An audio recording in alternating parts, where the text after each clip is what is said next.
futuring in London in there, you might find. Listen, she is a beauty entrepreneur, a much-loved This Morning family member. We adore her, don't we? We do. And last night, our very own Trini entered the Dragon's Den. And the beauty mogul herself joins us now to tell us more. Dragon's Den! Oh, what a moment! You've arrived, haven't you? Oh, really? You looked incredible, by the way. It was all right. When you walked in. But it was such good fun, and I was a bit nervous. Yeah. Usually, you know, I'm long in the tooth on telly, but they're amazing dragons, and they've been there a long time, and they were so welcoming and so nice and so excited I was there, which makes you feel so happy to be there. What do you know? Do they brief you? Do you know who you're going to see? You have no idea. No idea. Walking through the door. And so you start, and the lady who not won, but who, you know, got the investment was not the one in the order in which we did it, because that's telly. Yeah. But we started, and you just kind of... One of us will start the questions, and then it goes round like that, and then it's opened up for whatever thing. So, first of all, you think, how quickly can I step in or not? Get in there, and then you just start... And then you think somebody can ask a question that I'll ask or not, you know. But it was good, and it's very nerve-wracking to be up there. I know how nerve-wracking it is to be up there. I mean, you've been in business a long, long time. Yeah. If you had gone into the Den back in when you were starting out and asked for an investment, who would you wanted to back? That's such a good question. I don't know. Maybe Sarah. I think Sarah's done beauty investments. Deborah. Yeah. I mean, I'd say any of them sort of, but perhaps because it was, direct consumer online, maybe not Tuka. Right. Yeah, what was the deal with that? Can you explain what that means? All right, so I'll tell you what happened. So what happened is he was sort of challenging this woman, saying you're doing a lot direct to consumer and you're growing as a business, you haven't made money yet. So when you're a business that's online, you're getting customers, you have to grow that business. Yeah. And, you know, she got a little bit of investment, so she was growing the business. And he was a little bit, I don't think there's a future in that business. And I was thinking, that's 75% of my business. It's what a lot of businesses in the UK are. They do online, mainly. And so I was like... Why is he saying there's no future? Because it would appear to me that's the growth industry. Because that was his opinion, and I've known him for 30 years. We have to just know what goes on behind the scenes. I've known him for 30 years. Yeah. And so I felt like a challenge him because I knew him, and I was like, come on, Tuka, you know. And it was great TV. It was really fun to do, actually, but it was not... You know how sometimes things are for television? This is just what happens. It's just like you're having a chat, there's somebody in front, they're pitching you a business, and you're thinking, and you've got probably 45 minutes, an hour with them, because it's cut down, to really decide, in that moment, do you invest in that business? And it was precious money for me, because I'd done this course with BBC Maestro on thriving in business, and what they paid me for that was the little pot of money I was going to use to invest. So it was quite precious where I put it. Yeah. You know, and it was... You know, when you go on a show like that, you have a commitment that they will expect you to invest in something. Yeah. And you partly thinking, I might invest in this person, but I don't know what's coming, so therefore I've got to hold my fire a little bit? Or do you... Like, is that instinct or...? No, I think as soon as you feel there's somebody in front of you and you think, as a person, they've got drive and determination, and I love the product they're doing. So Laura had, a plastic-free cleaning thing, and I thought, I really want to learn about plastic-free, and I want to learn about what that is. So I loved it, and she was so feisty, and I could tell she was really hardworking and researchy. You've got to have that balance, you know, and when you're an entrepreneur. And she had it. What do you like to specialise in? Is it women-based products? Is it women? It's definitely women, because... and led by women as well? Led by women, because there's some sort of stats. It's slightly boring stats, but they're really important stats. So probably between 3 and 5% of every pound invested is into women as female founders, which is really tiny. Yeah. And if you just think about how many women out there are trying to start businesses, and if they have a stage, a lot of people, you know, I bootstrapped, I sold my house, I sold my clothes, I started my business that way, and after a while, I then fundraised. But I saw 250 people before I got one investment, you know, and... So imagine if you had given up on 249. Yeah. Yeah. How do we change that, Trini? I think we change it by...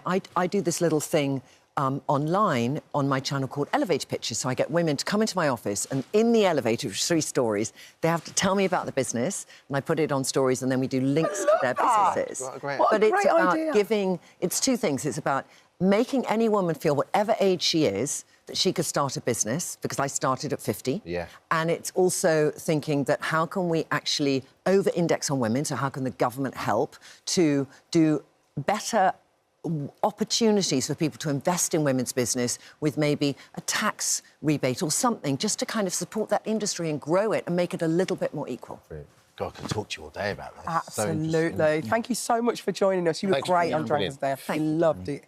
You can watch Trini's episode of Dragon's Den right now on... Thank you for visiting our This Morning YouTube channel. We upload new content every day, so go ahead and hit that subscribe button so you don't miss out. And we'll see you in the morning. Jessie joins us now. Jessie, I saw the film last night. Congratulations. Thank you so much. That's so nice of you. Thank you so much. You appeared to be quite wowed by the reaction. Obviously, something you didn't expect. Yes, because I like using evidence and history to not expect this. I've been writing for like 20 years, and this has not happened. So, like, I have incredibly low expectations for myself. And but this is, like, amazing. Yeah, I'm so happy. So what's different now? What do you think's happened as people finally realise that Jessie's someone not to be... I think it's, like, the kind of thing where, like, if you just throw spaghetti at the wall every year, at some point somebody's going to think it tastes good. Yeah. But it's such a beautiful film. It's because it's about a relationship that I think so many people can resonate with. It's as much about loss and grief and kind of generational traumatic grief, but it's also about people living with in the shadow of that now. Yeah, and what pain is, I suppose, right? Yeah, exactly. Thank you so much for saying that. Yeah, exactly. Like, it's these two characters, and the movie plays, like, as you said, like, kind of a buddy comedy. But it's like these two characters who are both kind of, like, suffering through their own modern difficulties. But I set the movie against the backdrop of this, like, Holocaust tour, so it puts their kind of individual modern pain in perspective, in this kind of world history perspective. And you're getting recognised as a writer massively for this, and an Oscar nomination. Congratulations. Oh, thanks a lot. With regards to that. How does that actually feel, being acknowledged for your writing?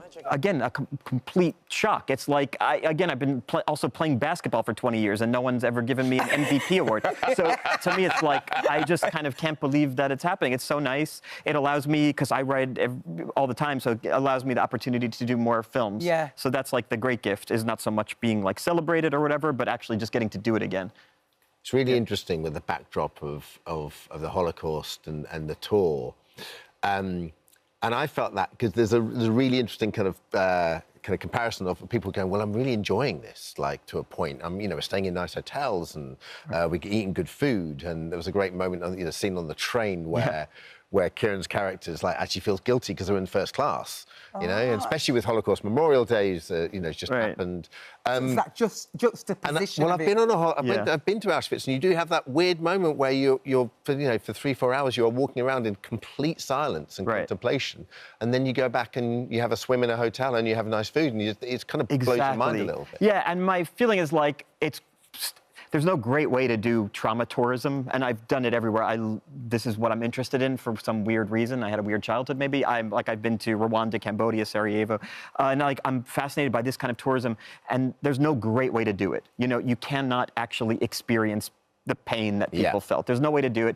So you end up doing all this weird stuff, like you go to a nice dinner after, and then you feel weird, and the movie is not trying to answer any question or prescribe the best way to do this kind of trauma tourism, but it's just accounting for the strange irony of, how do you do this stuff while trying to show respect and understand what that must have been like for people. Yeah, it's because it's quite a heavy subject matter, yet you still find those humour moments during the film. Yeah, exactly. I mean, the movie plays mostly like a comedy. There are many movies made about this topic, like Holocaust, themed movies, and I just wanted to make something that I'd never seen before, something that felt modern and fresh and not, like, academic and not self-important. I wanted to make a movie that felt like people I know who would go on these things. But what I love about it is it is this buddy movie between people who, because they're bonded by blood, you have this kind of, like, Kieran's character is kind of walks into a room and everyone loves him. It's just like he's so kind of vivacious.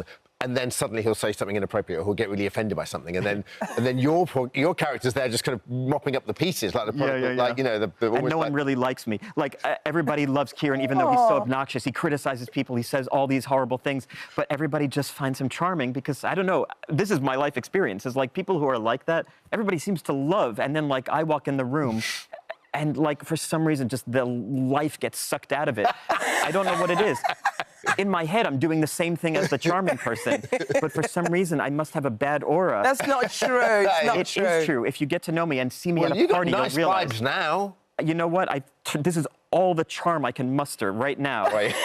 I'm going to leave this room. Are you really trying right now? This is my most... Oh, listen, take it with you. It's all we need. This is my social best. You've got so many great people. Will Sharp's plays such a great Isn't he brilliant? Character. Yeah, he's brilliant. And you have, is it Jennifer Grey from Dirty Dance? Yes, Jennifer Grey. I can't believe it. No one puts Baby in the corner, though. Not anymore. And we also have two amazing, the Olivier Award-winning actress Liza Sadovy and one of the most brilliant young actors here. He played, Othello at the Globe. Kurt Eguiwan. He's on the Game of Dragons. I'm sorry, I don't know the names of the... Yeah, brilliant, amazing actor. And is your baby in this as well? Yes, my child is. Well, would he be a toddler? He did it when he was 6.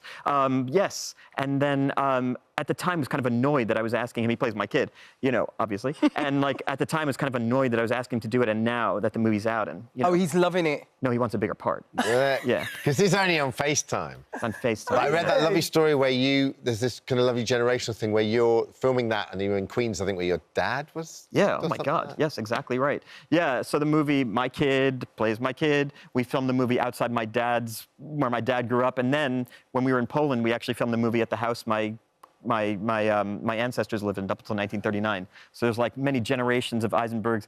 I imagine no one in the world cares, including the Eisenbergs, but that's what I tried to do. Well, they do, because there's a resonation there. Yeah, maybe there's some... It's as much about family and history, and I think that's why it resonates. Yeah, that's so sweet of you to say. And did you want the other character? You wanted to play the other character? Yes, the other character is the charming guy who everybody likes. Of course, but you just said that you can't do that. I could act it. Do you reckon you could act that character? Yes, I could act several different kinds of things. And I could do a Cockney accent. But, I could do a nice soft shoe if you want that. But basically, I wanted to play that part, and I was told... So our producer is Emma Stone, the great Emma Stone, and she told me, don't play that part. Why? Because I was like directing the movie. When you're directing, you're like managing a circus, and the character that Kieran plays is so unhinged and spontaneous that she said, you're not going to be able to switch back and forth. It's too much. So I was demoted by her, and which is great, because now Kieran played it. But now that you've done that, do you think it was the right decision to make? No, I'd hate being demoted, but the movie's popular, so I guess every decision was correct. But no, I'm resentful. Do you like directing and acting in the same thing? Like I do. Your brain obviously works that way. I do. I like acting and directing because, just selfishly, it allows me to like control the scenes a little more. It's like having a man on the inside. Normally with actors, you're kind of nervous to talk to them when you're directing. Are they going to get mad at me for talking to them? And me, I was my guy on the inside. I could pace the scenes how I want to, and stand where I want my character to stand. I guess when you do that, though, you have to have so much trust in everyone else around you. Like I have trust in everybody around me. I'm not good at cinematography. I'm not good at production design. I'm not good at costumes. Like, I know all of that, and I'm just so thankful that all these people are coming in to do their amazing jobs, including the other actors. Did Jesse, the director, ever get annoyed with Jesse, the actor? Jesse, the director, was always annoyed with Jesse, the actor. Because Jesse, the director, is like Jesse, the person, which is like, Jesse doesn't like to see that Jesse from the side angle. You know what I mean? Because Jesse only knows Jesse from the mirror. And it's weird to see him from the side. Did Jesse, the director, just say, listen, that's the shot, deal with it? Deal with it, Jesse. Somebody else did tell me that. My producers were off camera going, you have to point the camera at yourself. Because I didn't want to, because it felt vain. And they were like, you need to be in the movie, too. And is your next film a musical? Yeah, so that's my other love, is musical theater. When I say my other love, I guess my first love would be Holocaust tourism. I don't know. Yeah. But yeah, so my other thing I'm obsessed with is musical theater. So what's your favorite musical? My favorite is called Pacific Overtures by Stephen Sondheim. It's an obscure Sondheim. I'm not on a bandwagon, and it's the greatest musical ever written. But I also love this musical. Floyd Collins is coming back to Broadway. Seeing Oliver tonight here. Yeah, great. Oh, you've seen Oliver? Yes, I'm very excited. I want to see your show. I want you to... Oh, well, I've got until Sunday. There's only a couple I'll get you a left. ticket for Sunday. I love Peter Pan. Oh, well, wonderful. Come and see the panto. I'll do you a freebie. I'll pay for it. Really? Yeah. I'll pay Thank for you. it. That was the only thing stopping me. Thank you. I'd add one caveat. I mean, it is Peter Pan, but there's a lot of license taken. Yeah. Oh, got it. Okay. Yeah, but you're going to love it. Story. We're going to have a lovely time. Don't worry. Yeah. It's lovely to meet you. You too. Lovely to meet you. A Real Pain is in cinemas now. Thank you for visiting our This Morning YouTube channel. We upload tons of new content every single day. So hit the subscribe button, like all the videos, and don't miss out. We'll see you in the morning. And so Steve joins us now. And Steve, before we start, I know you wanted to just say a few words about the poor skaters who... Yeah, the condolences from the whole Skating on Ice team is on that flight. There were a number of young skaters that are just starting their career around 15. Some of our pro skaters have commentated them in competitions. And some of the coaches, some are world champions. Some of our coaches skated against them in their youth. So absolutely, Bovingdon, there's devastation. Quite close to very close community. Yeah. Our hearts go out to all their families, definitely. Welcome to the sofa. It's so lovely to see you. And you know what? I'm going to say it's lovely to see you on the ice. It's just lovely to see you in general. Well, the general public seem to be loving it anyway. I'm not sure about the judges. How are you finding your experience? Because, I mean, let's be honest, it doesn't look easy. It's not easy. I've probably done about 80 hours of ice training up to this point, and I still look like a beginner. Do you know what? It's getting that click, isn't it? There's a moment where it clicks in. It just hasn't clicked in with you, has it? It's starting to click in for me. Probably the end of December, when we're sort of breaking up for Christmas and New Year. Yeah. I was on that curve, and then we stopped for a few weeks, and then you're coming in, then you're straight into live shows. So the judges are trying to get me to do some more skating on my own, which this week I'm doing. But thank you to the public for keeping me in. I'm absolutely loving it. The whole team behind the scenes are absolutely fantastic. And I want to stay there for another week. If I can stay there for another week, my eldest daughter can come. She's really? a trauma plastic surgeon down in Swansea, and she hasn't had the opportunity for being there. So if I can get through one more week. I love the story. It's like when you first started, they were like, here's your tickets. You're like, can I get them all for show one? Just in case. That's all my mates. Just in case. Has the discipline of being a rower, you know, one of the greatest rowers of all time, has that helped this at all? Obviously, it's a completely different discipline, but the actual focus and training and what it takes. I think the mental side of it, of one of the things with there isn't that many ice rinks around the country, so getting ice time is really difficult. And one of the things on the show is everyone has to do the same amount of hours. Right. So if you're starting right at the beginning, you're learning how to skate, where some of the others that had better skating skills to start off are working on their routines and tricks and everything. Yeah. Well, I'm just working on trying to stand up. Learning how to skate. And so that was the sort of the thing. I had a couple of falls, sort of winded myself, and got a few ice burns on my knee. And stuff like that. We've actually got some footage of these falls, apparently. This was in rehearsal, the dress rehearsal last Sunday, just before the show. Have you just fallen down there? It's a bit dark, Slid but down. I'm supposed to be the godfather. Where are you? At the table. Let's see what she slide down. Oh, hello. That's great. Vicky, the pro skater that I'm with, she turned round and saw all she could see was my feet coming out the front of the desk.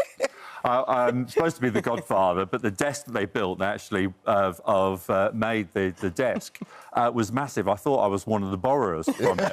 And then the chair that we only got on the Saturday day before the show is that I had to sit right on the edge of the cushion.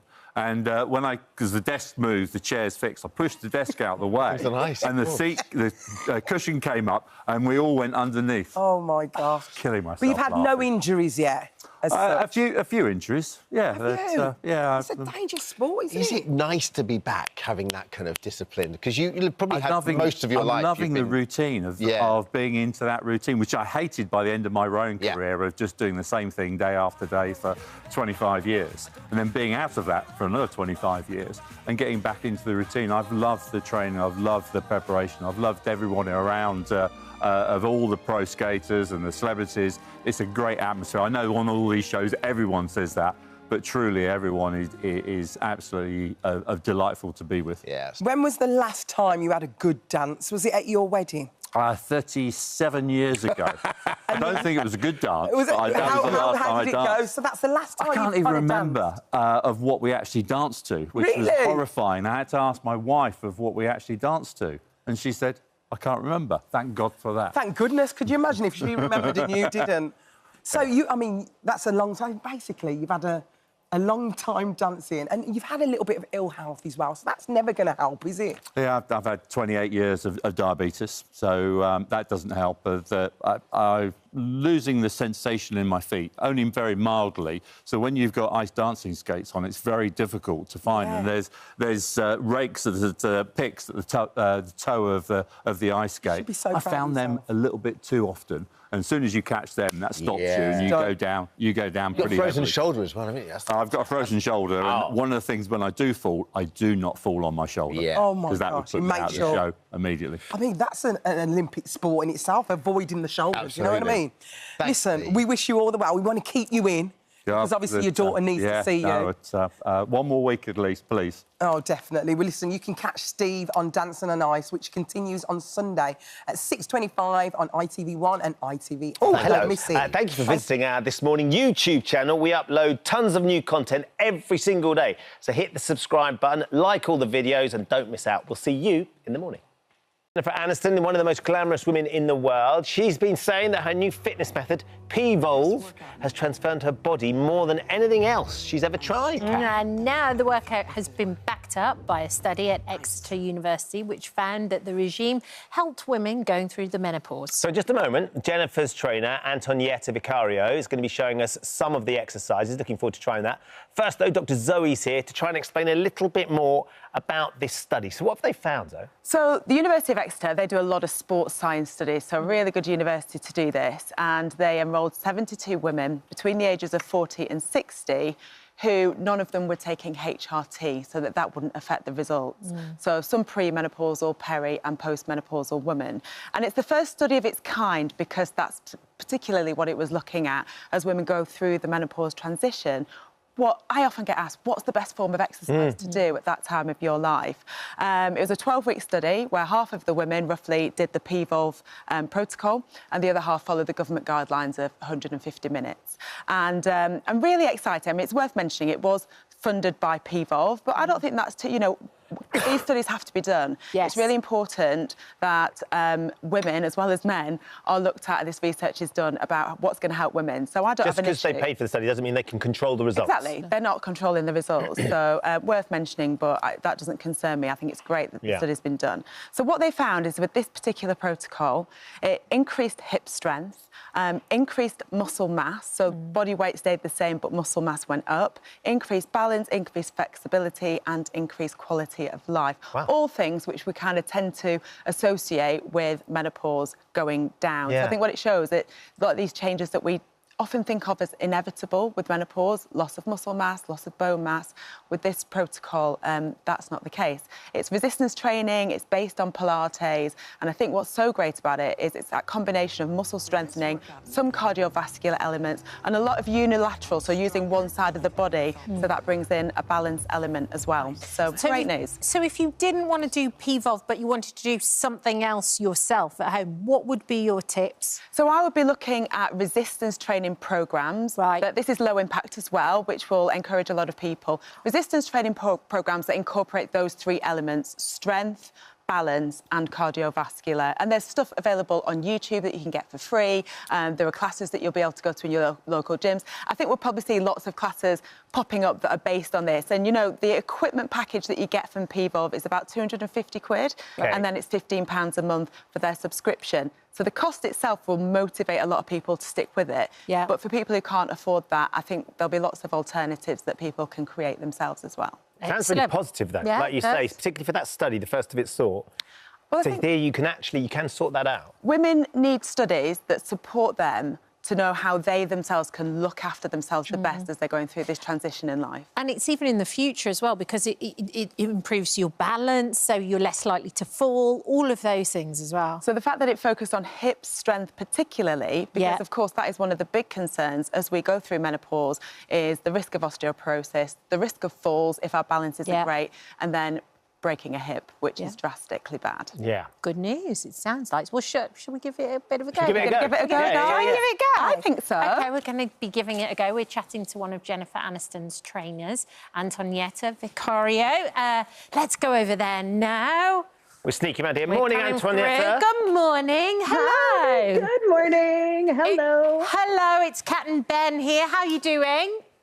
I'm doing so well. I'm so happy to be here with you. It's lovely to meet you. Could I just check what time is it there in New York at the moment? I believe it is 7 a.m. over here. Okay, so the sun is coming through my window. Lovely. Yeah. Perfect time to exercise, Antonietta. So what we're doing... Exactly. So what we're doing here is I've got the proper equipment.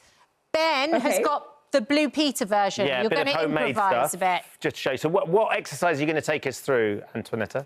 Well, I'm going to take you through our resistance-based equipment. So I believe, Kat, you have the P-ball. You're going to move it over to the side and step 1 foot through. And then I believe you have a resistance band. Yes. So just go ahead and put that around your ankles. And like we were discussing, it really is resistance that helps to increase muscle mass. Hold on, Kat's just struggling a set. I've got boots on. She's got boots and a jumpsuit, which isn't... There you go, that's it. Should I take them off? Just round our ankles, not on your knees. Just around the ankles, yes. I know getting the equipment on is an exercise in itself, Kat. So you'll have this strap around the ankles, and we're going to take a little sit back. Yeah. So you're loading into your glutes. And then I want you to step as wide as you can out with 1 foot and then the other. Okay. So number 3. Yeah. So we're that's it from number 3 to 9 on that mat. Number 9. It's a big activation on your glutes, this, isn't it? Big activation on the glutes. Let's see if we can step the feet a little bit wider there, Kat. This is 35.5 pounds of resistance. So it's going to help you preserve muscle mass and strength, like we spoke about in menopause. Yeah. Mass and strength declines by about 3 to 7% per decade, starting in the late 30s. So exercises like this, using that resistance, really helps to preserve that metabolic health, your metabolism. How's your glutes there? It's my thighs. I can see your thighs are shaking. Thighs, glutes, absolutely, yeah. How long are the classes normally, Antonietta? They are, should we move into another exercise? Yes, please. Yeah, my glutes have had enough. Okay, so go ahead and take this off. The classes they range. So we really try to meet people wherever they are at. We're actually going to stay with the ball. I think, Ben, you might have a football. Yep. If viewers at home are joining, they can use a pillow and fold the pillow up. We're going to take the ball right behind the back, right at the base of the shoulder blades. So from there, once you have the football band, a doubled up cushion at home, or the ball, hands behind the thighs. That feels good. You're going to look up at the ceiling and then exhale, pull your navel in and curl your ribs up, hollowing out the abdominals. And if you want a challenge, try hands behind the head. So inhale back, exhale up. To answer your question, Kat, we have workouts from 10, 15 minutes all the way up to an hour. We know people are often starved for time. So yes, you can find something that meets you where you're at. Gentle consistency is the philosophy. So getting any type of movement in is going to be better than none. People can also work out with us live on Zoom, just like you're doing now. Yeah, we have a live virtual studio, and about 60 studios throughout the U.S. and Canada. Some are open and some are in development. So, people can work out with us live as well. Antonietta, how often does Jen do this?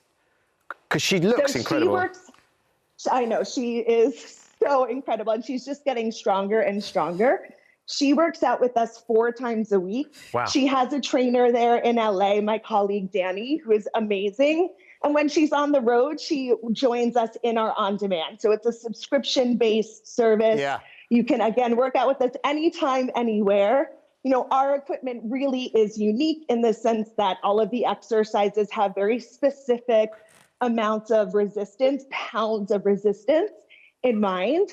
So, I would definitely encourage viewers, if they can, to get the equipment because it is part of the findings. The interesting thing, though, Antonietta, is I'm just using like a small football that people had at home. I had this resistance band.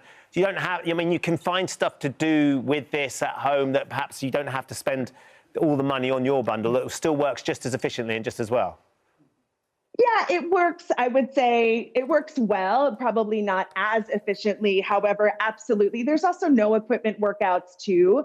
Using your own body weight in some exercises is effective as well, and dumbbells too. So weight training is a huge part of what we do to help combat that loss of mass and strength that we experience in the menopause transition.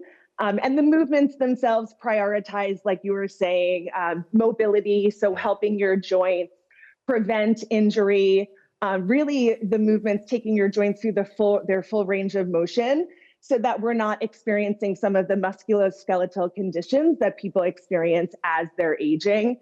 We have another study that actually shows P-valve reduces lower back pain. So, you know, it's really science-backed and just an incredible way of working. Well, look, we've loved the experience of trying a little bit of it, and thank you so much for getting up to share a little bit of your expertise as well. It was my pleasure. Thank you. Thank you very much. You are so welcome. You're so welcome. Bye. Oh, hello. Thank you for visiting our This Morning YouTube channel. We upload tons of new content every single day. So hit the subscribe button, like all the videos, and don't miss out. We'll see you in the morning.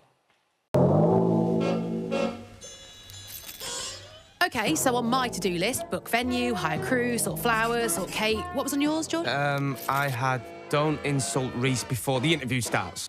But a lot of American names that we think are boys' names are girls' names. And then like Reese? Reese. I didn't realise I just said that. Uh-oh. Wow. That was a great start. Honestly, I can't take you anywhere. Sorry, Sean. Dearly beloved, you are gathered here today To witness the joining of two comedy greats, Reese Witherspoon and Mr. Will Ferrell, in a movie about matrimony to which you're cordially invited. Yay! Love it. You are cordially invited to see Single Dad Jim, played by Will Ferrell, arranging the wedding of his daughter Jenny. And Margot, played by Reese, arranging the wedding of her sister, Neve. My baby sister's engaged. I'm engaged. I can't wait to plan this. I'm going to plan your wedding. How about June 1st? There's just one snag. Oh, no. We've double booked your weddings. What? But before we start, Reese wants to make one thing very clear. It's a lot of silly, there's a lot of slapstick. At the core of it is quite, you know, sweet moments, really like lovely daddy-daughter moments. I don't play his daughter. No. No, you do Just not. to be clear. Just to be absolutely It's not clear. a daddy-daughter movie. So, was it as much fun to make? He is using up all of our sunset. Half of the sunset is gone. Sorry for a little late.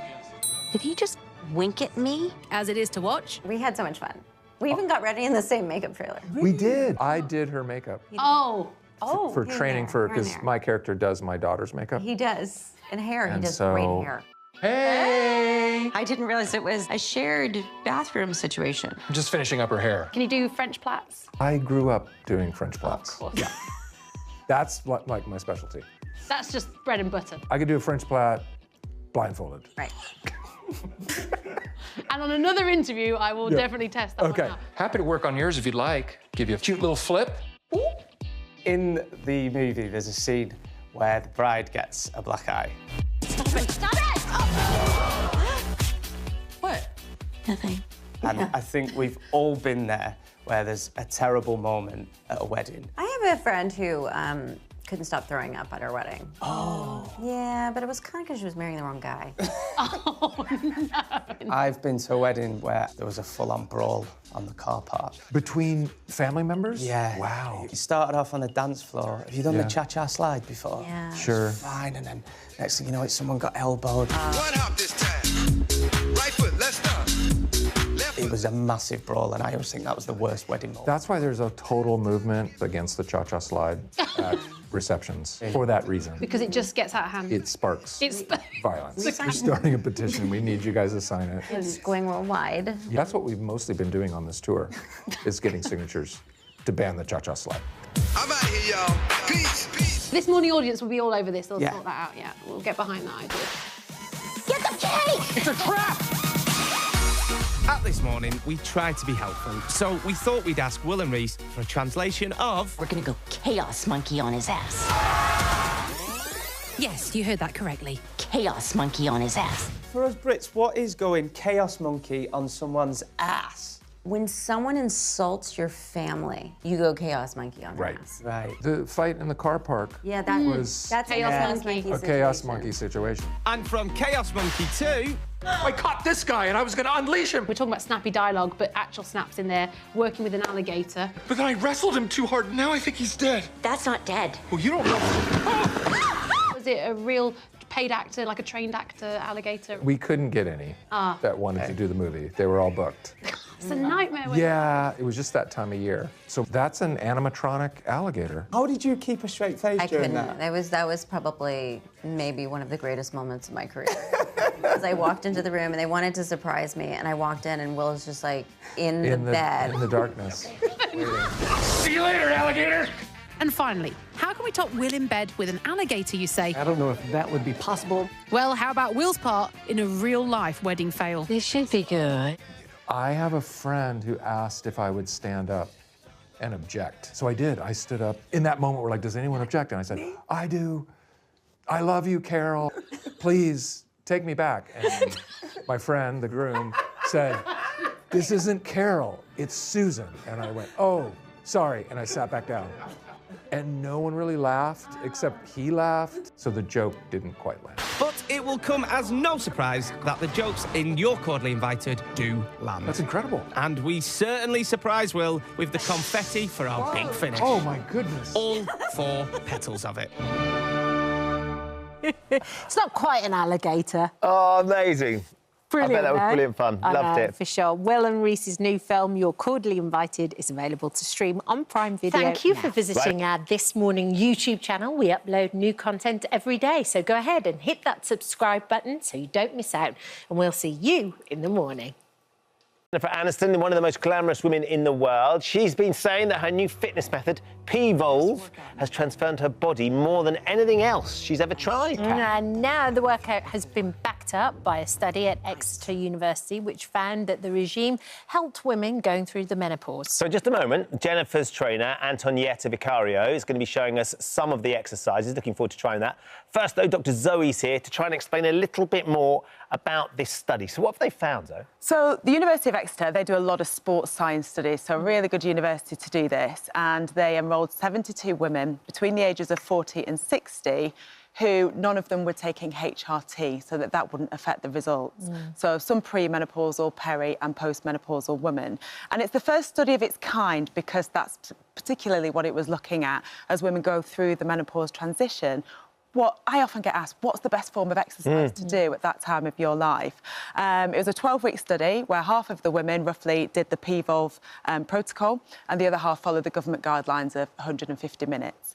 And I'm really excited. I mean, it's worth mentioning it was funded by P-Volve, but I don't think that's too, you know, these studies have to be done. Yes. It's really important that women, as well as men, are looked at, and this research is done about what's going to help women. So I don't have an issue. Just because they paid for the study doesn't mean they can control the results. Exactly. They're not controlling the results. So worth mentioning, but that doesn't concern me. I think it's great that the study's been done. So what they found is with this particular protocol, it increased hip strength, increased muscle mass, so body weight stayed the same, but muscle mass went up, increased balance, increased flexibility, and increased quality of life. Wow. All things which we kind of tend to associate with menopause going down. So I think what it shows, it's got these changes that we often think of as inevitable with menopause, loss of muscle mass, loss of bone mass.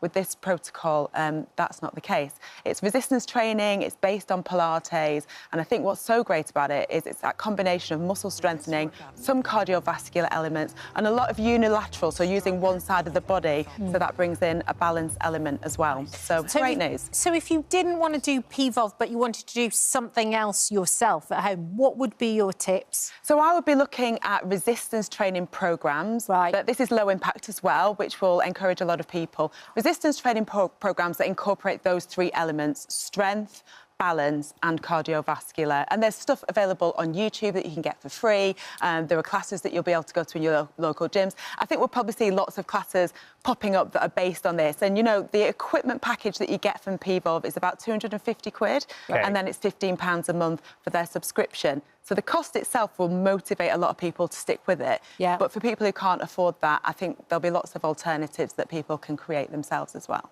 Sounds really positive, though, like you say, particularly for that study, the first of its sort. Well, so there you can sort that out. Women need studies that support them to know how they themselves can look after themselves the best as they're going through this transition in life. And it's even in the future as well, because it improves your balance, so you're less likely to fall, all of those things as well. So the fact that it focused on hip strength particularly, because of course that is one of the big concerns as we go through menopause, is the risk of osteoporosis, the risk of falls if our balance isn't great, and then breaking a hip, which is drastically bad. Yeah. Good news, it sounds like. Well, should we give it a bit of a go? Give it a go. Give it a go. I think so. OK, we're going to be giving it a go. We're chatting to one of Jennifer Aniston's trainers, Antonietta Vicario. Let's go over there now. We're sneaking around here. Morning, Antonietta. Good morning. Hello. Good morning. Hello. Hello, it's Kat and Ben here. How are you doing? I'm doing so well. I'm so happy to be here with you. It's lovely to meet you. Could I just check, what time is it there in New York at the moment? I believe it is 7 a.m. over here. Okay, so the sun is coming through my window. Lovely. Yeah. Perfect time to exercise, Antonietta. So what we're doing... Exactly. So what we're doing here is I've got the proper equipment.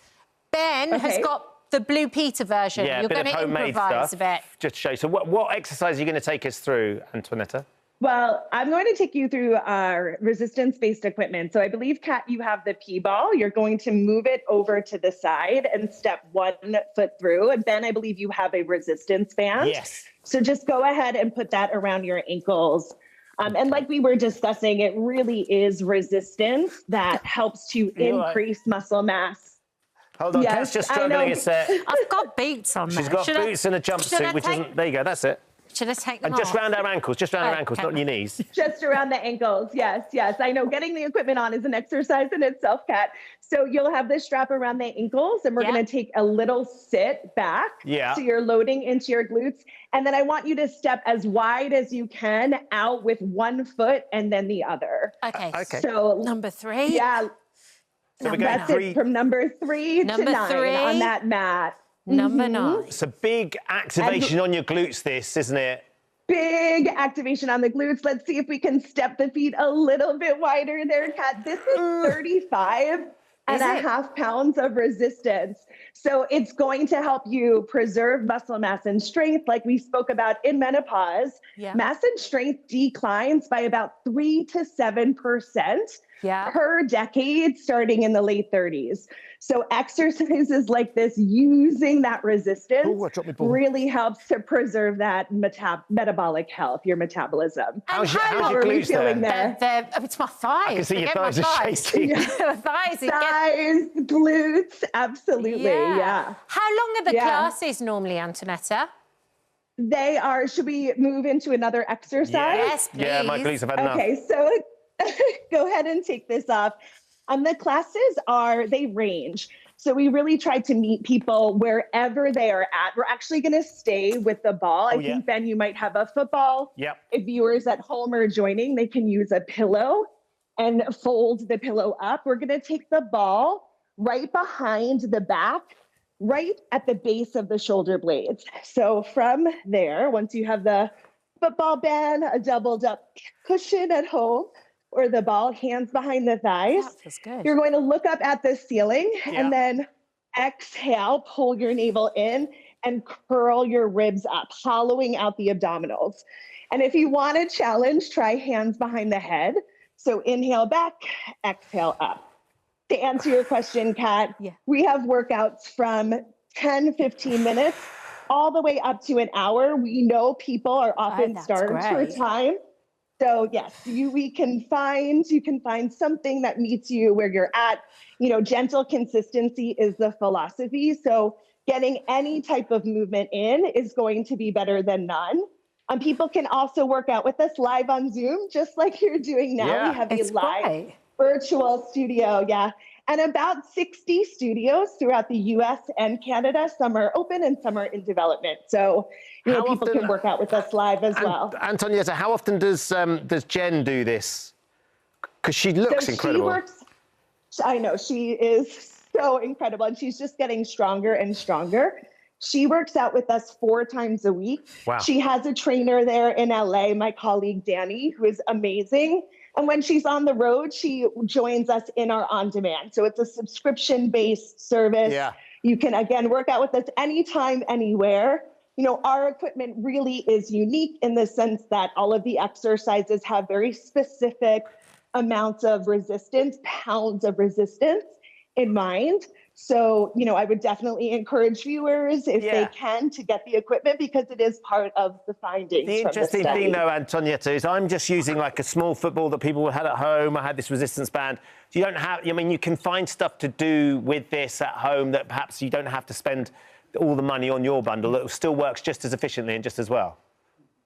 Yeah, it works. I would say it works well, probably not as efficiently. However, absolutely. There's also no equipment workouts too. Using your own body weight in some exercises is effective as well, and dumbbells too. So weight training is a huge part of what we do to help combat that loss of mass and strength that we experience in the menopause transition. And the movements themselves prioritize, like you were saying, mobility, so helping your joints prevent injury, really the movements taking your joints through their full range of motion so that we're not experiencing some of the musculoskeletal conditions that people experience as they're aging. We have another study that actually shows P-valve reduces lower back pain. So, you know, it's really science-backed and just an incredible way of working. Well, look, we've loved the experience of trying a little bit of it, and thank you so much for getting up to share a little bit of your expertise as well. It was my pleasure. Thank you. Thank you very much. You're so welcome. You're so welcome. Bye. Oh, hello. Thank you for visiting our This Morning YouTube channel. We upload tons of new content every single day. So hit the subscribe button, like all the videos, and don't miss out. We'll see you in the morning. I want you to tell that story. Anthony's new show, No Taste Like Home, comes to Disney Plus on the 24th of February. He is here to tell us all about it. He started during that clip talking about Florence. Yes. So she's one of your guests. She's one of my guests and now one of my ultimate crushes. I think she's bringing me to back to the other side, if I'm honest. I watched Little Women before, so I was like really intimidated before, like palms sweaty. And day one, we're there rolling in the hills of like northern England and Yorkshire, and we learned about Yorkshire pudding and this like braised lamb. Yeah. And we had the dish there, we were ready to eat it, and we're waiting for utensils to come in, and she was like, grabs it with her hand straight to her face, oil dribbling everywhere. I'm like, this is a woman after my own heart. And that's who she is through and through. We love it. Yeah. I mean, I've only seen the trailer. I haven't seen any of the series yet because it isn't out yet. Right. It looks sensational. It's a bit of travel, bit of cooking, some great charismatic people. Tell us a bit about it. Frankly, it's the biggest scam in history because I basically had Nat Geo fund my international travels to places that I normally wouldn't be able to go to. But it's incredible. I mean, I get to continue on Queer Eye. I learned the power of telling stories and diverse stories through food, and we get to do that in a global way right now. We do it with these amazing celebrities who people know as concepts, but to get to know them as individuals, they're used to scripts and going on a set and having a certain schedule, but on this show, they had no idea what they were signing up for every day. And they were every single one of them was truly game for it. So every single day was a surprise. So who have you taken and where did you go? So James Marsden in Texas, and then we went to Bavaria. He came in here a few weeks ago. He was lovely. Talking about Jury Duty and Sonic. Legend. Yeah. And then Florence, obviously, in northern England, which was amazing. Issa Rae in Senegal. Henry Golding in Borneo, in the jungle. What was that like? They have wild ferns, wild Japanese eggplant, torch ginger, which I didn't even know was a thing that existed. Torch ginger? Because his mother's side comes from an indigenous tribe called the Iban. So that was fascinating to explore. They live in these beautiful longhouses and like the sense of community there. Aquafina, Nora from Crazy Rich Asians, and Nora from Greece. Justin Theroux in northern Italy. Yeah. Yeah. It was just an epic adventure, truly. Wow. And did you go to them with the idea, or did they come to you? It depends. Some of them I had personal relationships with, but I always had a Zoom with them before just to kind of like get their vibe. But it's tricky because it was 3 to 6 months research for every single episode. Because we're doing really like the research team at Studio Ramsey, who was our producing partner for it. And they did all the work, and then they were all game for it. Love it. You got them to do the work then, but we're going to get you to do the work now. Yes. Anthony, because you're going to Let's go. Create something for us. What have we got to look forward to? So Originally, I actually wanted to make a beautiful vanilla milkshake, but I decided to pivot last minute in honor of your first guest. But so we pivoted to tortellini and brodo instead, which we learned in Emilia-Romagna, which was our venture with Justin. So I'll start with the technical. It starts out with the classic sfogliato, which is just flour, semolina, 00 flour, and egg. Yeah. And then basically you just cut through. The grandma, actually, if you watch the scene, was basically telling Justin and I how to make it. And so you have to go quickly down. Yeah. And go down like this. And then basically you cut it into like a perfect little grid. I completely scrapped that. Yeah. But basically you take one. Yeah. All right, I could have gone a little tougher. That's okay. So you got to serrate the edge. I was just being really gentle. Lovingly there you cutting go. the pasta. And so you take this tiny little ball, and then you put it in, flip it over, and then crimp. And what's interesting about this is like the most traditional Emilia-Romagna dish from Cento and from Bologna, and they're perfect like this. Although your crew did a much better job than I did. Wow. I had a version of this growing up being Polish, which was basically borscht, which is like a beet consommé, but we fill these with wild mushrooms. So it's interesting how, like, wherever you travel, depending on where you are, like, the ingredients change, but these elements kind of, like, they all get repeated around the world, which is kind of, like, really beautiful. When did you first start cooking? Who taught you? So I was raised in a very matriarchal household, so I watched my mother, but I always sat on the other end of the kitchen counter when she and my sisters would cook. But I kind of, like, took in all that information. And then when I was, you know, left to my own devices as a 17-year-old in college, I remembered that, like, I kind of had that as, like, muscle memory. So then I started creating meals for, like, roommates, and then we had, like, study groups and things. So I kind of, like, I learned from YouTube, basically. Okay. So look, what I've just lifted up this. Are these ones you want us to have a go with? So yeah, these are, oh yeah, please, if you want. So these are basically perfect. They're still wet enough. Anthony. You haven't seen this show before. What did I miss? What did I miss? In terms of cooking. I don't have fingers for very delicate. So you press it like this so that it looks like a perfect cannoli. Okay.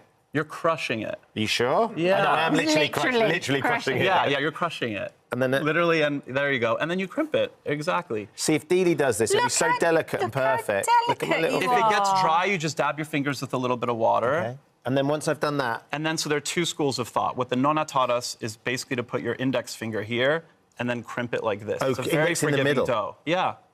And then these tiny little cute little purses. Oh, hold up. Hold up. And then what do we do next? That's not bad. Well That's done. really good. Thank you. 10 out of 10. Thank you. You see what I did? I asked for some help, Kat Deeley. No. Secret to good flirting. Are you flirting? So then what do we do? Do we leave them for a little while or do we... You can let them dry a little bit and then in a sort of hot broth, this is a mix of chicken and beef broth. Yes. You just plop them in. Yep. And then basically, I'm just going to use my hands. These are dried up perfectly. So, so you let them dry quite significant. That's much... Oh, yeah, they're hard. Because this is a labour of love that takes all day. It's a typical dish of Ferragosto, which is a harvest festival in Cento and in Bologna. And you basically throw them in 2 to 3 minutes, and they're going to float up. They're going to tell you when they're ready. So there's no tasting. So when they float, that's time to go? Exactly. Right. Yep. And then what happens next? And then... Basically, here we have some more broth. Yeah. And then we have some here that were par cooked. If you're cooking for a group and you don't want them to separate because you want them to stick together, you can put them in a bowl after they're cooked, and then you can just basically ladle some on right over here. Wow. And this, you have to tune into the show to kind of understand the importance of this dish and the significance, but this was the dish that Justin came to us, because every single person on the show comes to us. Don't leave it over there. Can we try it? Oh, yeah, absolutely. I mean, there you go. about the show, but I've got to try this. You've so lovingly So made. this is the dish that Justin threw. I'm going to get you your own bowl, don't worry. Yeah. This is the dish that Justin remembered that his grandmother taught him that she would make at Christmas. So we went on a journey through northern Italy to figure out where this dish came from. Wow. And it started out in this little village of Piacenza, and we ended up in Bologna. It was a whole journey. I can't wait to see it. Anthony's new show, No Taste Like Home, starts Wednesday, 26th of Feb at 10 p.m. on the National Geographic Channel. I'm going to try some of that. It's delicious. Absolutely love it. Is it good? Thank you so much. Yeah. Thank you for visiting our This Morning YouTube channel. We upload new content every day, so go ahead and hit that subscribe button so you don't miss out. And we'll see you in the morning. Being a backbench MP could be such a jet-set lifestyle. Just last week, it started in the US capital of Washington, D.C. The Nigel Farage journey ended in his constituency of Clacton-on-Sea. This Friday marks 5 years since Brexit came into effect, and whether you voted to leave, remain, or you didn't vote at all, few would question Nigel Farage's role in Britain's decision to leave the European Union. And the leader of the Reform UK Party joins us in the studio this morning. Nigel, thank you for joining us. Good morning. Morning. Good to have you. You've had a very, very busy time of it the last few weeks. Yeah. I wonder, when you reflect on the fact that it is 5 years on Friday since Brexit happened, did you expect to be here now, doing this? No. I mean, I got into politics from business because I thought we should be an independent country, run our own affairs, control our own borders, do our own things, choose our own friends around the world. So if you'd asked me 5 years ago where I'd be today, retired is the answer. But I've come back into politics because it's frankly not been delivered the way that I saw. No, you're in agreement with the British public there. When it goes to the latest YouGov polling, do you think Brexit has gone well or badly? Very badly, 34%. Only 2 think very well. And then the EU referendum, if it was held tomorrow, the majority of Britons, 55%, would vote to remain. Well, I think given a campaign, they wouldn't, because if they actually saw the mess that France and Germany are in, I mean, you think things are bad here, have a look at what's happening in Europe. So I doubt that would happen. The disappointment is this. Millions of people voted in that referendum who don't normally vote at all in general elections, and they could see what was happening in Britain. The population exploding because of open borders and, you know, the problems getting GP appointments, getting houses, all of those things. So with Brexit, they thought, right, we're actually going to put a limit on the numbers coming in. And what happened? Under 5 years of Conservative government, the numbers went through the roof. So there is some real disappointment. There are other areas, such as foreign policy, where we stand in the world, where there's no doubt Brexit has benefited us. But on that, and anyone watching this programme, you know, who's got their own business, they expected regulations to get easier. They've probably got harder. So look, I'm as disappointed with the way it's been delivered as anybody, and that's why I'm sitting here today. That's why I've come back into it. We need to finish the job. How was the inauguration? You've got the socks to prove that you were there, I do. Nigel. Those are actual inauguration socks. I got them on a merch store, along with hats and scarves and everything else. It was, honestly, it was so upbeat. I mean, the weather was terrible, but it was so optimistic. I will never forget, you know, the victory rally on the eve of inauguration, and there's Trump. And, you know, village people come on stage, and he's dancing on stage with them.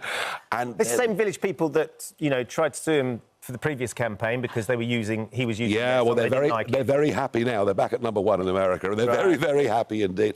And then, you know, signing presidential orders and chucking the pens into the crowd. And you can like him, you can loathe him, but he's won fair and square.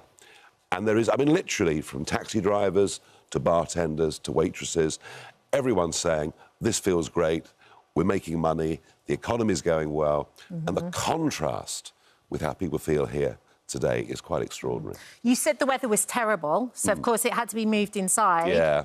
You didn't make the cut, though, for the inside. No, I didn't. Well, I'm not for in your own words. Yeah, no, and that's fine. Yeah. But that's fine. But it was a shame, because normally, you know, the president swearing, top of Capitol Hill, hundreds of thousands of people. But, yeah, I think if they'd done it, people would have died. It really was that cold. It was that cold. Yeah. And what do you think about Trump's opinion of England now? We heard that he was on the plane and he had a 45-minute phone call with Keir Starmer. He said that he's doing a good job. It seemed like the Mutual Appreciation Society, actually. They seem to quite like each other. Look, be in no doubt, this is the most pro-British president we're ever likely to see. Were you surprised he said that he thought that Starmer's doing a very good job? He's much politer than people think. You know, if he disagrees with Starmer on something big, we will hear about it. But no, he's pro-British. His mother was from the Western Isles. He loves the royal family. He's got golf courses over here. He likes our music. He likes our films.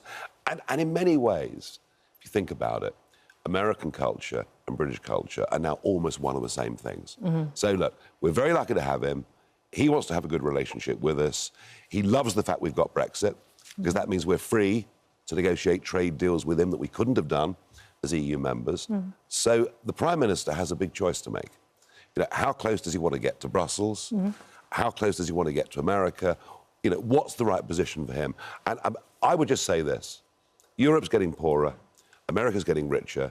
We should bear that in mind. You, while you were out there, of course, we saw a lot of Elon Musk on the stage with the president. He's key to the president's new regime, of course, and cabinet. Have you had a chance to smooth things over? Because I know that... Yeah, I mean, I spoke to him and we're on perfectly friendly terms. I mean, look, he and I fell out on something. He encouraged me to do something that I didn't agree with. And do you know what? I make my own mind up in life. I don't get pushed around. I don't get bullied. Even by the richest man on earth, I stick my ground. Did you accept? Did he accept that what your stance on this was the right stance to have because he was trying to support Tommy Robinson? Yeah, I mean, he sees Tommy Robinson as a free speech hero for talking out about grooming gangs, and quite right that people should talk out on grooming gangs. It's one of the most appalling things that's happened in any of our lifetimes. My reservation about Robinson is that the way he talks about Islam, it's as if he wants to go to war with everybody of the Islamic faith. He's a long criminal record. All I've said is, look, let Mr. Robinson do what he does. I'm running a political party. We intend to win the next general election. He would not be an asset to us. So, you know, we see things differently, but look... So would you be happy to accept Elon Musk's support and financial support? Because I think in the past he suggested... We are going to get Elon's support. Of that, I have no doubt at all. And you're happy to align him? Because he's been in Germany, he's been popping up with the far right in Germany as well. No, I mean, look... You don't mind that? No two people agree on everything, and, you know, Musk believes in free speech. I believe in free speech. That means we can agree on things, but disagree on things. But at some point, I would imagine there are some elements that you think I don't necessarily want to align that sort of ideology, free speech or not, with what my party represents. I take that point. I mean, equally, I haven't got an electric car, you know. I mean, we all look at the world in different ways. Look, whatever we think of Musk's views, he's a hero. He's a hero. Buying Twitter, bringing free speech back to the internet where it almost evaporated. I mean, remember, during lockdown, if you criticised government lockdowns, you were being suspended from Facebook or whatever it is. I also think what he's done with SpaceX, I mean, this is an incredible guy. Yeah, but there is... Well, you can't deny, though, Nigel, that a lot of these big tech companies, a lot of the social media companies have a responsibility to what is being put onto those platforms. Of course. Particularly in, like, the Southport atrocities that happened out there, and some of those videos and films were still on those platforms. They shouldn't be there, and they're on too many of those platforms. So when you describe Musk as a hero, when it's his platform that still has some of those videos on and there... TikTok had it up there, and Facebook had it up there. Agreed, but he's along with all of them, they all are responsible for that. Ben, I fully accept that point, you know, but I do think what these platforms have given ordinary citizens is a chance to express their opinions, to debate them with an audience, and overall, yes, there are downsides, overall, they're more of a force for good than bad. Do you think that there will ever come a time where you'll join with the Conservatives, with the Tories? No, I think we're going to become... Well, we are now bigger than the Conservatives. There are several opinion polls, and all right... But you can't win without... They've been around for 194 years, right? We've been around properly for a few months. Yeah. I get that. Remember, in 1918, the Liberals were the party of government. Yeah. The men returning from the First World War and their widows at home made Labour the second biggest and then the biggest party in this country. We might be at one of those once-in-a-100-year moments when something fundamentally changes. And all I can tell you about reform is we've got an optimistic agenda for the future of this country. We want a big cultural change. We're not stuffed with career politicians. We're people from all different walks of life. We've got a booming membership. And who knows? I think something big's happening. Go on, sorry. No, go on. In terms of getting into power, though, you've already said you can see yourselves winning the next election. That would come about with some sort of alliance along the way? Not necessarily. No, we are... Look... So you think you can do it on your own? The rise in reform in the last few months, putting us second or even first in a couple of opinion polls, most of that's come from Labour. It hasn't come from the Conservatives. We can pick up votes from across the political spectrum. So we're aiming for the stars. We're going all out to win. And, you know, in 3 or 4 years' time, I'll be proved right or wrong. So, aiming for the stars, going all out to win. Keys to number 10? Yeah, well, I mean, obviously that would be exciting, although I'm not sure living in that flat upstairs would really suit with 2 Labradors, but, you know... But you'd like to be Prime Minister? Do you know, I didn't come into politics with ambition for position. I did it to try and change things. And if in a few years' time and Reform wins the election, if I'm still the best person to do it, of course I'd do it. It's interesting, and because, of course, we've interviewed you, I've interviewed you plenty of times over the years. 2015, you spoke to a good colleague of mine, Kate Garraway, on Good Morning Britain, and she asked you this question. It'll be interesting to get your thoughts on this. This is what you said back then. Would you like to be Prime Minister? I don't think that's my role in life. I don't think I'll be very good at it either. Wouldn't be very good at it back in 2015. Well, I'm older and more mature and grown up. Is that what's changed, do you think? In 2015, I was in politics for a cause. And that was, as I say, to free our country from the European Union. I've come back into it because I actually think the way we're governed across many, many issues isn't working.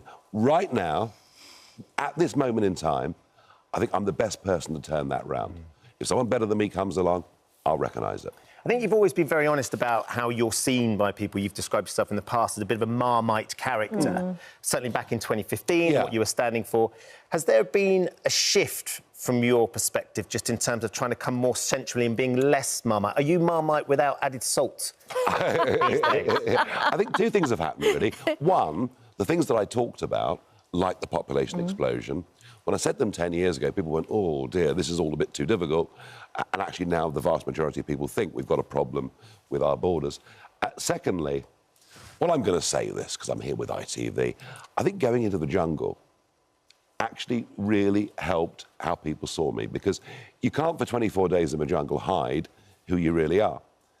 And I think, you know, you read perhaps things in newspapers or online that are said about me by political opponents, then you see me in the jungle and people thought, well, actually, perhaps he's not quite the monster that we thought that he was. So I do believe that going into the jungle last year has been a major contributory factor to where reform is today. And, by the way, I thoroughly enjoyed doing it. Did you really? I did. Even the trials, Nigel? That can't be true. The trials were tough. But I'll let you into a secret. Go on. The week before I went into the jungle, I went to see Paul McKenna. To say, look, I am not looking... I did. What did you do? I said, I'm not looking forward to snakes or spiders. I don't want to scream on television in front of millions of people. And Paul taught me a few tricks of the mind that you can use to overcome fear, and it worked. And it worked. Can you do that in politics as well? I'm not frightened of anything in politics. And we could have our first Prime Minister then, in your eyes, that's done a Bush-Tucker trial. Absolutely. I mean, that's an interesting idea for the general Great British public, isn't it? Just shows you how politics is changing.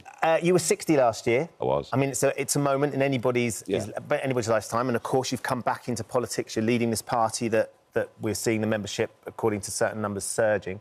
Is that the most important thing happening in your life? No. Last summer, within 3 weeks of each other, I had 2 grandsons born, and that matters more than anything. That was the highlight of last year, and that means more than anything else. How does that affect your view on things when you've suddenly got grandchildren? Yeah, in the future. Well, you obviously, become reflective, that you've lived more of your life than you've got to go. Yeah. That kind of strikes home. A sense of continuity, something for the future, and I hope one day, as they grow up a little bit, to have time to spend with them, and probably turn out to be a better grandparent than I was as a parent. Yeah, and I think many people feel that. Yeah. What do they call you? Is it Gramps, Grandad? Well, they're only 9 months old at the moment. What's the name that's being projected? Oh, I think it's probably going to be Gramps or something like that. Gramps. But I don't mind what it is. No, that was the highlight of last year. It really was. And as I said to you at the start of this chat, if you said to me 5 years ago, where would I be? Honestly, I thought I'd be retired, and I've thrown myself back into it. And it's hard work, but I'm enjoying it. He's even got the socks. He's even got the socks. He's even got the socks to prove. We've got a quick fire round for you now. Gosh, is that all right? Yeah. OK. Would you be a faithful or a traitor? Oh, traitor, I think, definitely. Why? Far more fun to be naughty. Did you watch Traitors this time? I've watched clips of it, bits of it. It's obviously a massive success. Yeah, well done. It's brilliant. Would you go on a celebrity version?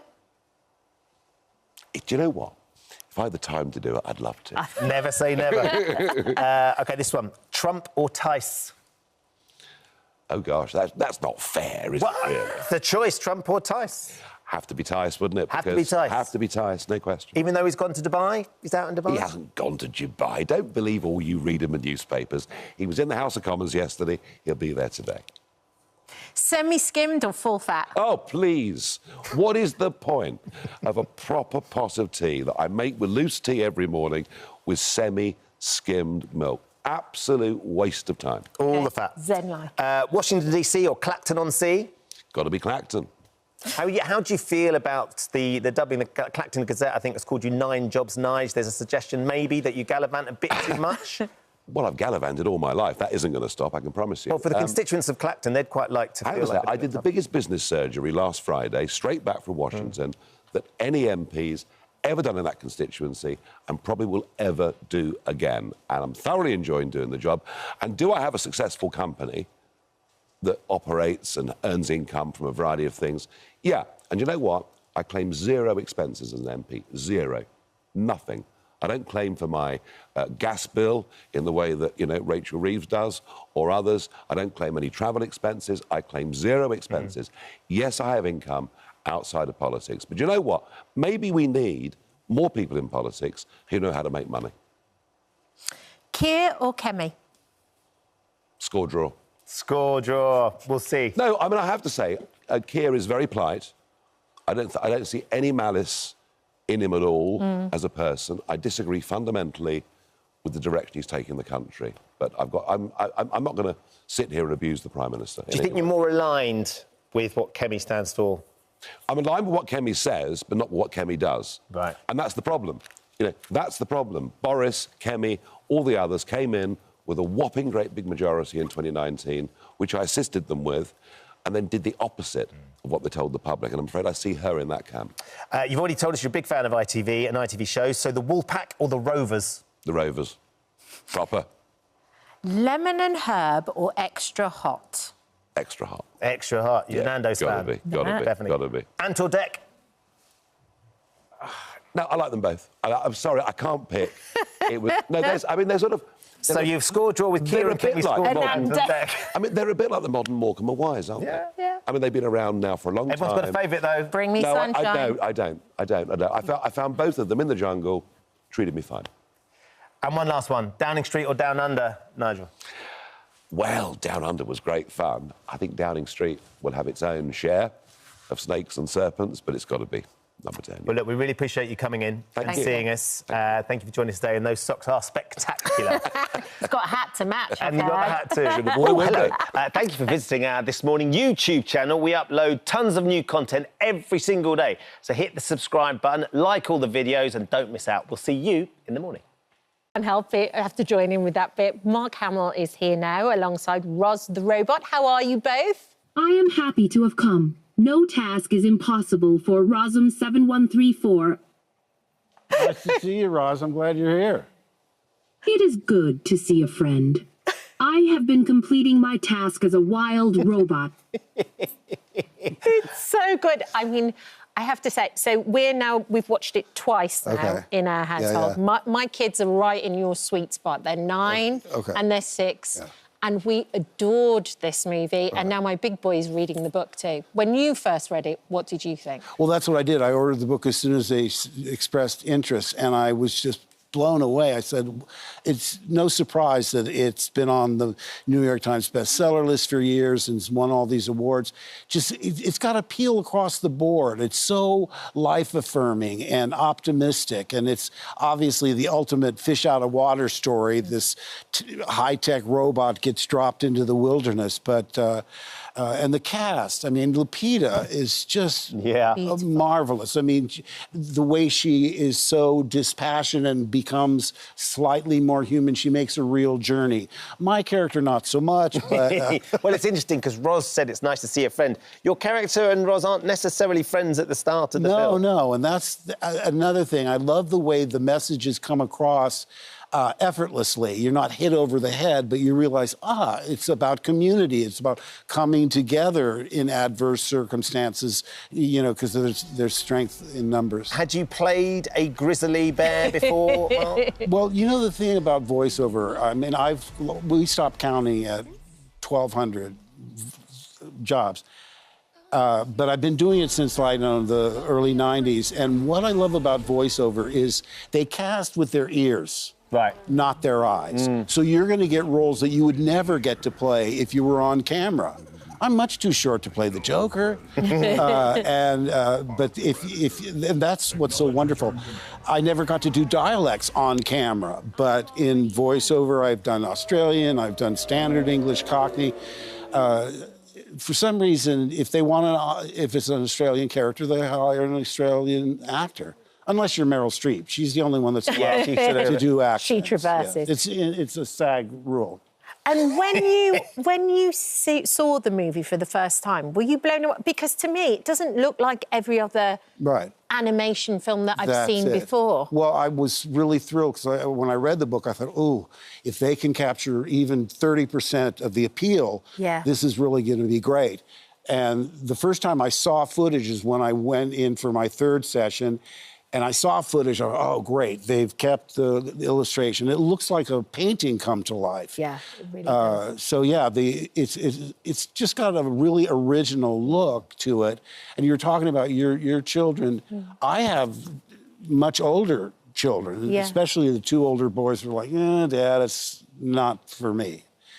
And all you have to do is see it. I mean, the revelation for me, because I'd seen it twice in a screening room. Then I got to see it with a live audience at the Toronto Film Festival. Yeah. And I'm telling you, having done theater, I can gauge audiences, and they were with us right from the start. Yeah. Laughed at all the right places. They were having a grand old time. And when the lights came up, there were a lot of people, wiping in tears. Oh, it's so moving. The whole thing is properly moving. I mean, I can cross having a classic animated film off my bucket list, and I'm just lucky to be even a small part of it. But you must, I mean, you as an actor, you love the ensemble of working with other actors and they're bouncing, and of course this is put together in a voiceover booth. Were you playing against the others, or was it just you and the animation? I was recorded separately. So I didn't even meet Pedro or Kid or any of them until we did an event in San Diego to promote it.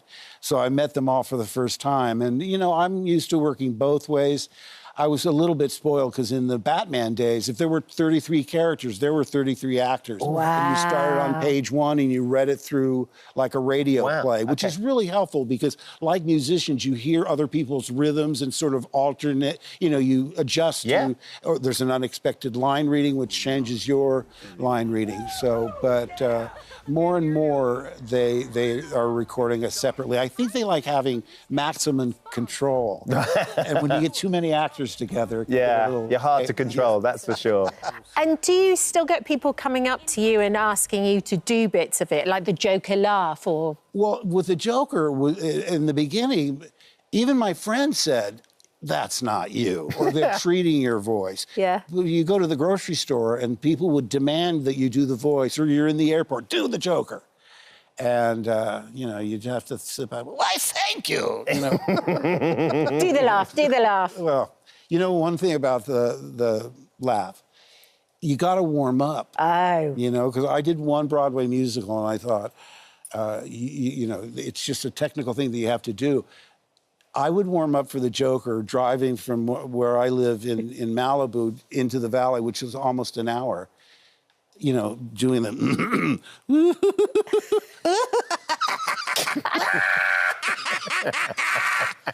Now, in Los Angeles, a single person in a car laughing hysterically, it's just another thing. It doesn't draw any attention whatsoever. But, I made the mistake one time of not warming up, I don't know, for a matinee, and I learned the hard way because I got really hoarse and we still had another show. Ethel Merman apparently was the only one that they would say, when are you going to warm up? And she says, in Act 1, in that Ethel Merman voice. But, I'm just, look, I'm not, Lupita should be here. But I'm just so pleased to be a part of something that is making people so happy. Yeah. It's the ultimate in escapism. Yeah. And boy, do we need it now. Oh, don't we just? It's and it's been nominated for Oscars as well, which is an exciting thing for all of you and the crew. And that's another thing. Chris Bowers, who did the music, he's this young guy, 30-something guy, That's one thing that you couldn't get from the book. It's the music. Yeah. It surges at the right time. I didn't really pay attention to. I singled out the score like the second or third time I saw it, and he does just a great job. And of course, Chris, the director, he's the writer and the director. And he, I loved How to Train Your Dragon. He did, and Lilo and Stitch. He did. But this one just is one of my favorites of all time. But it's so funny when you say one of my favourites of all time is Star Wars. Yeah. And now I'm getting to see it again. Share it with your boys. Through my boys' eyes. And they still love it, even without all the special effects that they're so used to. What is it about it, do you think? Well, when I read it, I thought, well, this is almost like Wizard of Oz with a gender switch for Luke, Dorothy, where he's swept away from his boring farm life into this fantastic world. There's a wizard, there's a pirate, there's a princess, there's the scary guy in the black mask.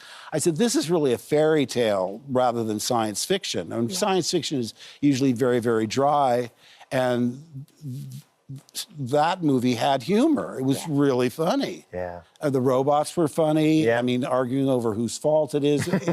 You don't get that in 2001. You and Harrison together as well. It's just and Carrie. You were like the trio. Yeah, and I had gone to Africa to do the early part, and when I came back, Harrison came, and he was just, too cool for school. We immediately fell into our roles where he's like the older brother mentor and I idolize him. And then the final piece of the puzzle, Carrie coming over, and she was just, she was 19. You were like brother and sister a little bit, weren't you? Yeah, the dynamic. In many ways, because we would get along great, and then we have huge arguments. I'm sick of you, get out of my trailer. And then you come back together. She was a real original. It must be lovely in many ways because the Star Wars universe has grown so exponentially over the last few years. There's so many different versions of it, there's so many different TV shows. Do you still enjoy talking about it, Mark? Is it one of those things that can become an albatross, or is it something you're so proud of? The only difficult thing is that I saw all the movies the year they came out, but I don't go back and watch them again. So these kids come up to me, or grown-ups come up to me, and they know way more about it than I do. So when you went to the Wookiee planet of Kazizik, I said, what? Did we go to the Wookiee planet? Oh, it wasn't in a movie. It was in a novel, Splinter of the Mind's Eye.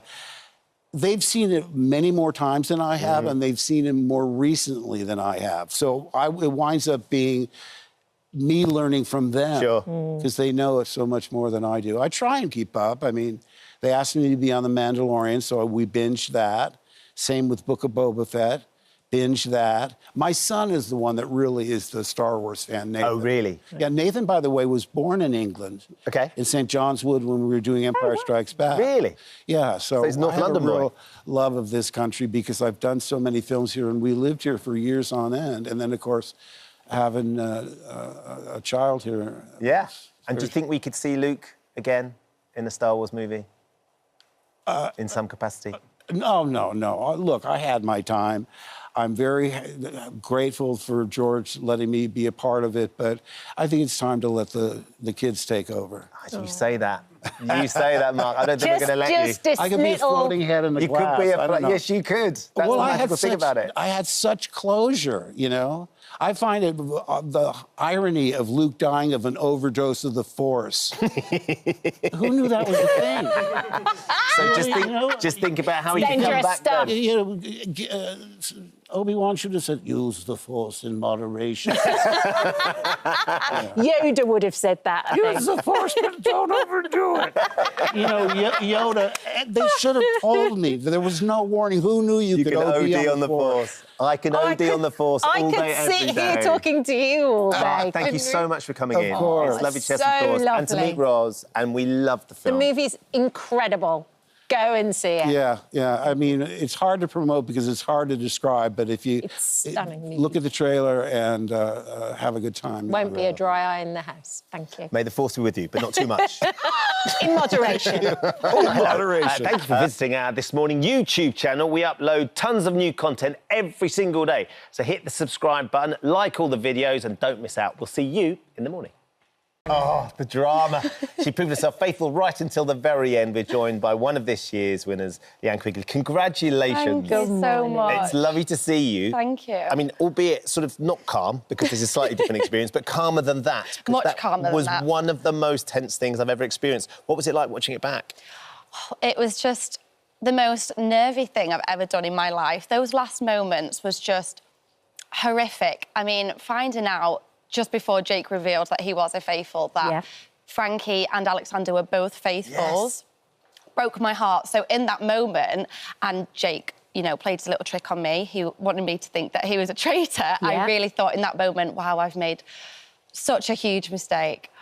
Well, because you could actually see your hands shaking. I mean, you were physically...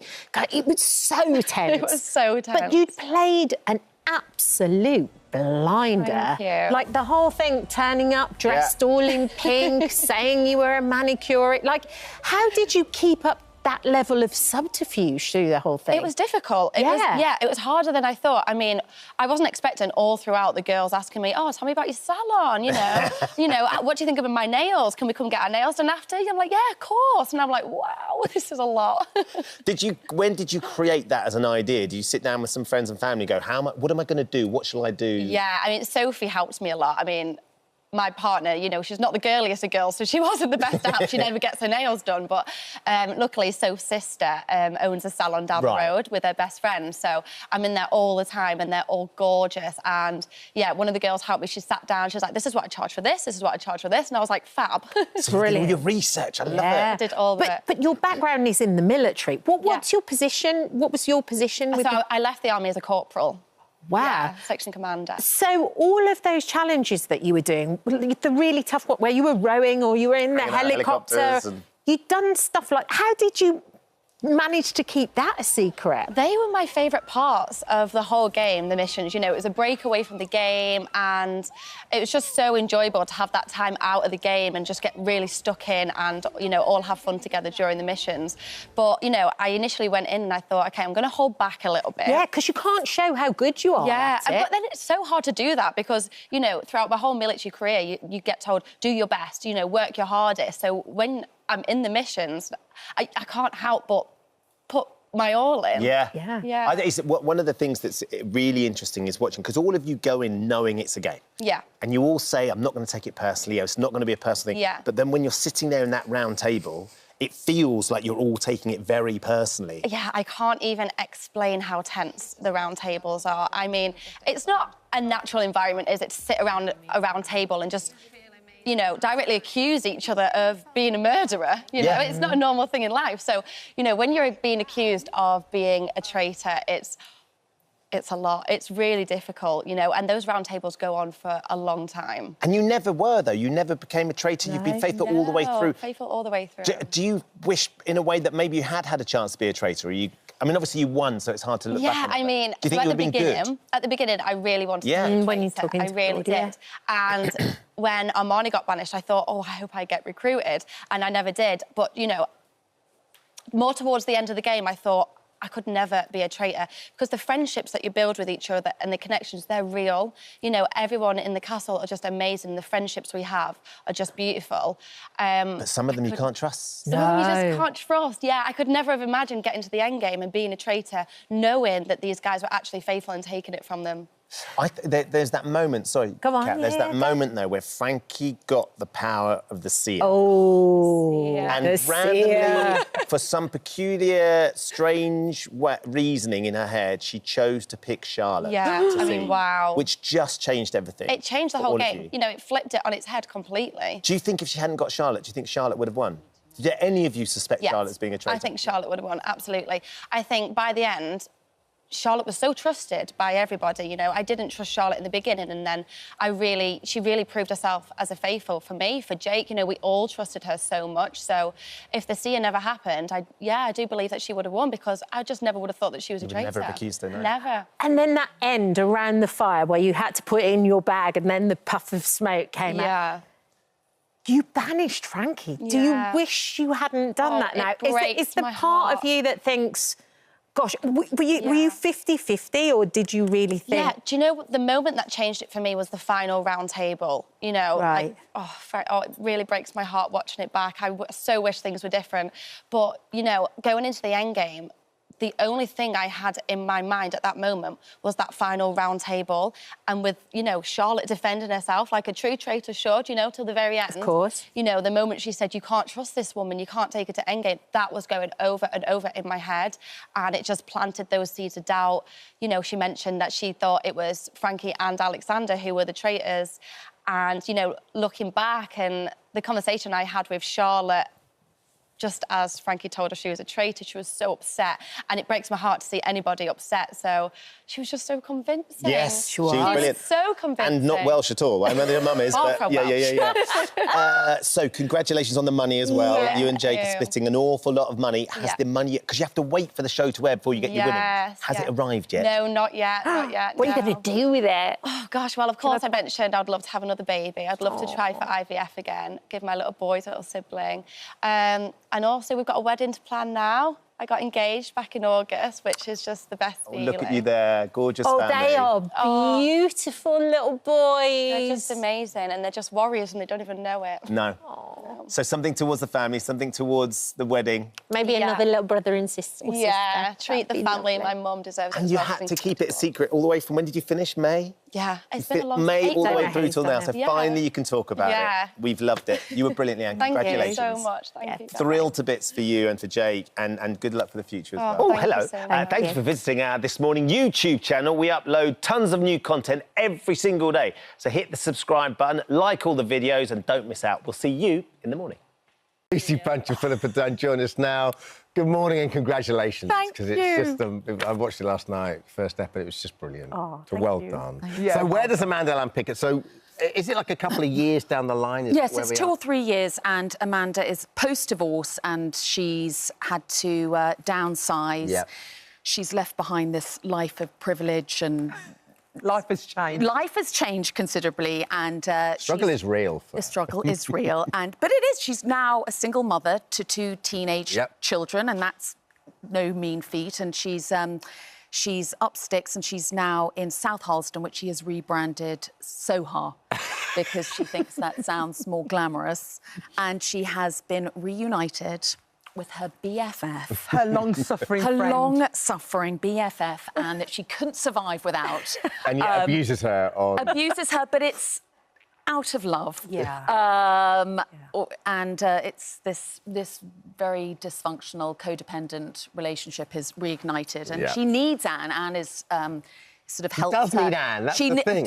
I mean, she needs Anne more than Anne needs her. Yeah. Well, I don't know, because Anne might have 90,000 children, but she still needs Amanda to kind of give her a bit of focus in life and kind of give her someone to fuss over and to obsess over and to kind of aim to be. What I love about Anne is the good in all of us, isn't she? Because she does see, like, she gives you so many chances. That's like Philippa in real life. Is it? It really is. Well, we just saw you talking beforehand. This is a genuine friendship that you both have, isn't it? Yes, it is. And so it must have been lovely just getting back to doing what you love doing. It was, and it was funny because when we did Motherland, we would, even the first series, we'd be sort of in the deep background in the coffee shop, and we'd be sort of chatting away and slipping in and out of character, and we'd had a sort of like fantasy idea about her. There should be a spin-off. Yeah. We thought it should be Ananda. Ananda. We'd discussed it for years, how we planned it, and anyway, when it did come about, we were both very surprised, but absolutely thrilled. What does that feel like? It's like literally you visualised the dream. Both of you. Well, yeah, like manifestation is real, you know. So it really is. Yeah, but like we clicked the minute we met, and we always knew that there was something in the relationship between Amanda and Anne that was just captivating, and we thought like you could just mine it for years and days and weeks and months. So we thought it's a wasted relationship. You really should see more of these people because they love each other in such a weird way, and they need each other in such a strange way. But yeah. So we thought we could do some more of it. I mean, the great thing about Motherland is you could say that with so many characters, because you wanted to know more about everyone. And the scenes were so kind of quick and it was 30 minutes, so yes, it's like rapid fire. It's so great. how quickly after Motherland did you know this was going to happen? Gosh, I have a very bad memory. Me too. Like, did you roll straight into it? No.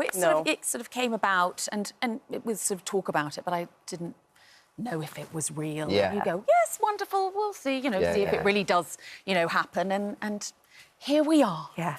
Sitting on your sofa, and you're telling you all working about with it. the legendary Oh my goodness, Joanna the Lumley. dream. Can I just say, the resemblance between you and her is uncanny, I mean, actually. that is the greatest compliment of my life. It really is. It's just such a perfect match. She must be a dream to work with. She is, and she's been here, I think, many times, and she's just exactly what you'd expect. 100% of the time. She's fabulous and warm. Never lets you down, gorgeous. does she? No, she's just. Is she very professional as well? Is she across her lines? Is she all over it? She knows your lines. She knows yes, her own she does. lines. She really does. Oh, ultimate. She wants to, do you need? And she's so, if you want to run lines, and she's just on it, and she's a dream. Yeah. Can you just tell me how many takes it took you to get that football on your head? Do you know, we did that. We had about didn't have long at the end of the day. It was so a rush. I had some man off camera. Literally kick a ball at your head? Yes. How many times did you do it? And how many... Did you get any concussion at the end? No, I didn't. But it was the fall. It was a lot of mud, wasn't It was a lot of mud. It was very cold. It was a time crunch. Yeah. It had to be It done. looks so good, doesn't it? Yeah, brilliant. It was very serious, wasn't it? It was like, we've got to get this. And again, and do it again, and go again, and do it again, and fall again, and hit her again. We've got no time. I tell you what I loved about it, Al, is the fact that there seems to be a whole new cast of characters that immediately I'm into. So, I mean, it's so well written, isn't it? Yes. Because you're just there going, OK, and she's got this kind of, like, not even love-hate, but it's just kind of, like, relationship with a neighbour who she kind of gaslights on a daily basis about charging her car, and the neighbour's trying to get his van out. You got that. You've got these great mums with Siobhan McSweeney. Who's incredible, and Rashenda Sandal. And we've got the new cast are really incredible. But you're in straight away watching it. Yes, That's what I loved about it. yes, good. Like, you get the It's the dynamics. same sort of feeling that you get when you watch Motherland, Joe. Yeah, definitely. And also, I think we have kids the same age. Okay. I have a 4-year-old. Yeah, so you start to kind of... Now's the time where you start to go, oh, no, I get it. I get it now, yeah. But we're dealing with it, yeah. teenagers in this. Yes. And I get that. Different, I see, Yeah, I get it. My kids are still not quite there yet, but that's a whole different I world. get it. And, so that's what they're... Yeah. Amazing. We're very excited because, number one, it actually starts on my birthday. Just so you know. Yeah, I know, It's the 'cause you'll 5th be of February, same decade 9 as me, p.m. which is on great. BBC One. Amanda Land. Don't miss it. Congratulations. Great, thank thank you. you. Thank Thank you you for visiting our This Morning YouTube channel. We upload new content every day, so go ahead and hit that subscribe button so you don't miss out, and we'll see you in the morning.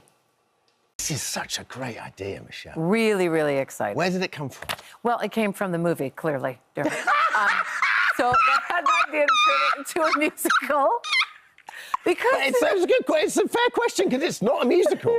Well, there's a lot of things that are adapted into musicals because it just makes sense. And if you think about the cult following of this film, it makes sense that you would turn that story into a musical. And the good thing about what they've done with it is, if you remember the film, it's a really, really important film to me on many levels, but it always spoke to the weirdos and the misfits and the outliers. And I think that's why it was so important, as such a cult following.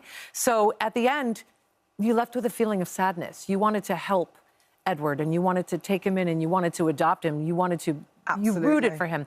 Well, at the end of our musical, you feel joy. You feel happiness. You don't feel sadness. It's that kind of a show. Yeah, because it's a sad film. When I heard that there was going to be a musical, my first thought was Michelle Visage is going to be in it. But you're not. You're actually producing it. Yes. So how are you finding? What sort of producer are you? Do people love you? And do you find it quite pressurising being a producer? Well, I hope they love me. But I'm there as somebody who is in the theatre. I'm there as a theatre person. Because you know about the theatre. Know about the theatre, love the theatre. My university degrees in musical theatre. It's my passion. It's my first love. So I was meant to be in it, and schedules would not allow. So the director and creator, writer, Bradley Redwig, he said, do you want to produce it? And I said, Absolutely. What do I have to do? What does it involve, producing? Because I have no idea, because I'd like to produce a few things, but I don't know. What do you do as a producer? You'd be great at it. Do you have to put some money down? Sometimes you do. A dollar? Maybe sometimes $1, maybe sometimes a shilling. I don't know.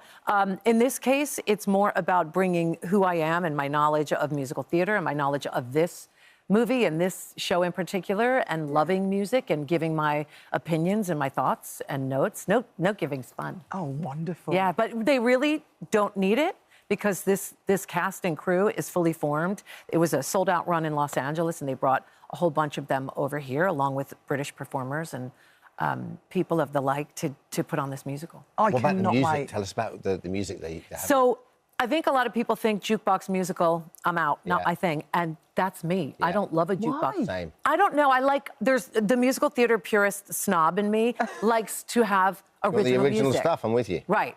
But the way that the music is tied into the narrative for this changes the game for jukebox musicals, right? Lady Gaga, Alanis Morissette, Belinda Carlisle, it all plays into the narrative of it, I promise you, because that's the way that I think. And there's a brand new original song in it written by the one and only Pat Benatar and her husband, Neil Giraldo, and it's called Beautiful Weirdos, and people will leave singing this song.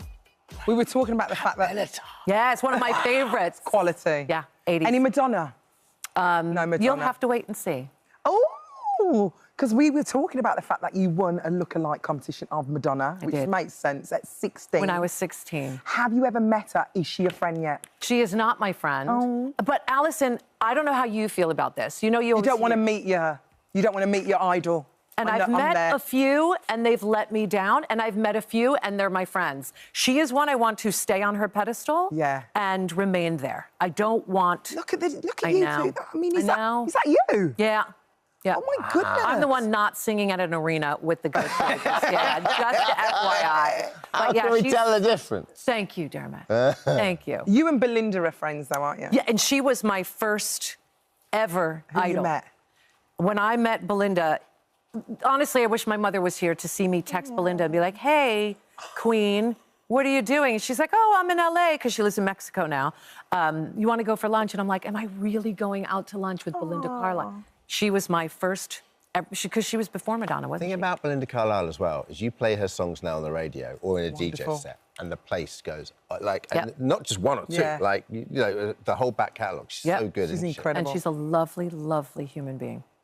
And obviously, you're a singer as well. Yeah. Not a lot of people know about that, though. You was a singer, and you was on the Bodyguard soundtrack. You got an actual mention in that, didn't you? So I was in a girl group from 1989 to 1991 called Seduction, who had huge, you know, we had 4 top 10 hits in the States. We charted here as well. Then in 92, I ended up recording an album and a song for Arista Records. Clive Davis signed me. The group was called Soul System. I was on top of the pops here. And the song, It's Gonna Be a Lovely Day, we did a remake of Bill Withers. Yeah. And Clive chose that. That's it. There it is. Tune. Clive chose that song to be in The Bodyguard. It was the only non-Whitney song that made it into The Bodyguard, the movie. And then I was track 9 on The Bodyguard. And you got the credit for that. I did. It's me. That's me. Incredible. That's me a long time ago, kids. Before children, before life took its toll on me. You're still rocking it. Oh, I love you, still rocking it. 1 year on the X Factor, Clive Davis came over and did a masterclass. And, you know, when someone like that walks in the room, it is a moment, isn't it? I mean, what was he like? To know, first of all, I was 22. Right. To walk into a room knowing that I was going to meet the Clive Davis, who made so many careers. I mean, Whitney's just one of. Barry Manilow, like the list goes on and on of the stars. So you know you're walking into a star maker. I didn't know what he was going to think of me. And they brought me in as a face for a reason. And he said, oh, you're a star. I'm signing you right now. And I was just like, oh, this is it, guys. That's what you want to hear. Look out, Madonna. That did not happen. Madonna who? Right. However, I am humbled that I got to meet that legend. Yeah, of course. Yeah. But you're into everything, aren't you? You like radio, TV presenter. Yeah, we're radio brethren, aren't we? You like him? Do you dance like him in the studio? He dance a lot better than I do. But I do dance like that. like Do you do the same sort of thing? You're alone in there. So when the music moves you, you stand up. Yeah, you don't care. Program the whole show around the second That's exactly what I do. I play the music that makes me want to get up and have a booth by myself. Well, that's the nice thing about that show, right? Is you get to play the music you want to play. Yeah. Listen, thanks for coming in. We're very excited. Lovely to see you. Tickets are actually on sale now for Scissorhands, the musical.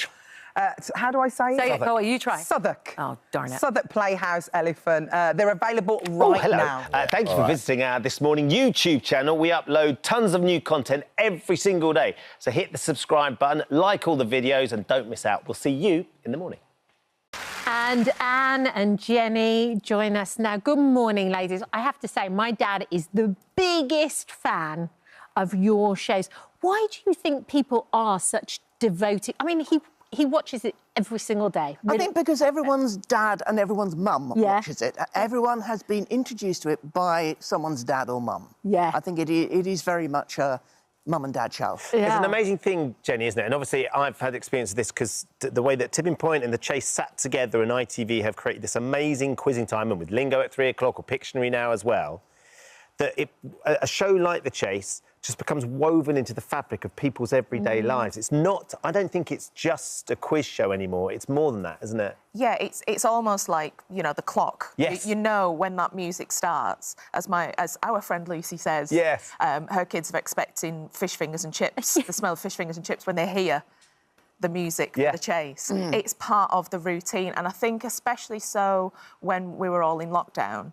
People needed something to judge time by, and it was sort of the end of the working day. Everyone could sit down together. You could get on your WhatsApp group with the rest of your family and still play along like you would have done anyway. And so it's not a guilty pleasure anymore. It is part of the fabric of life, as you say. And you must, Anne, because I get this a lot, and I know Bradley will as well, but you must get people coming up to you telling you about how your show has become so important to the family member, that there's somebody in their family that has experienced something, but The Chase was always there for them, and you've become a really integral part of their family. You do. I mean, I've just got back from Panto, so in fact it's Jenny, and when I was doing Panto in Scarborough, so many people would just come up to me randomly in the street and say, well, it's so lovely to meet you, and I'm coming to the Panto, and so much recognition, which was really, really nice. It must have really changed your lives, though, in a personal way. In what way has it changed your life, Anne? Well, money. Yeah.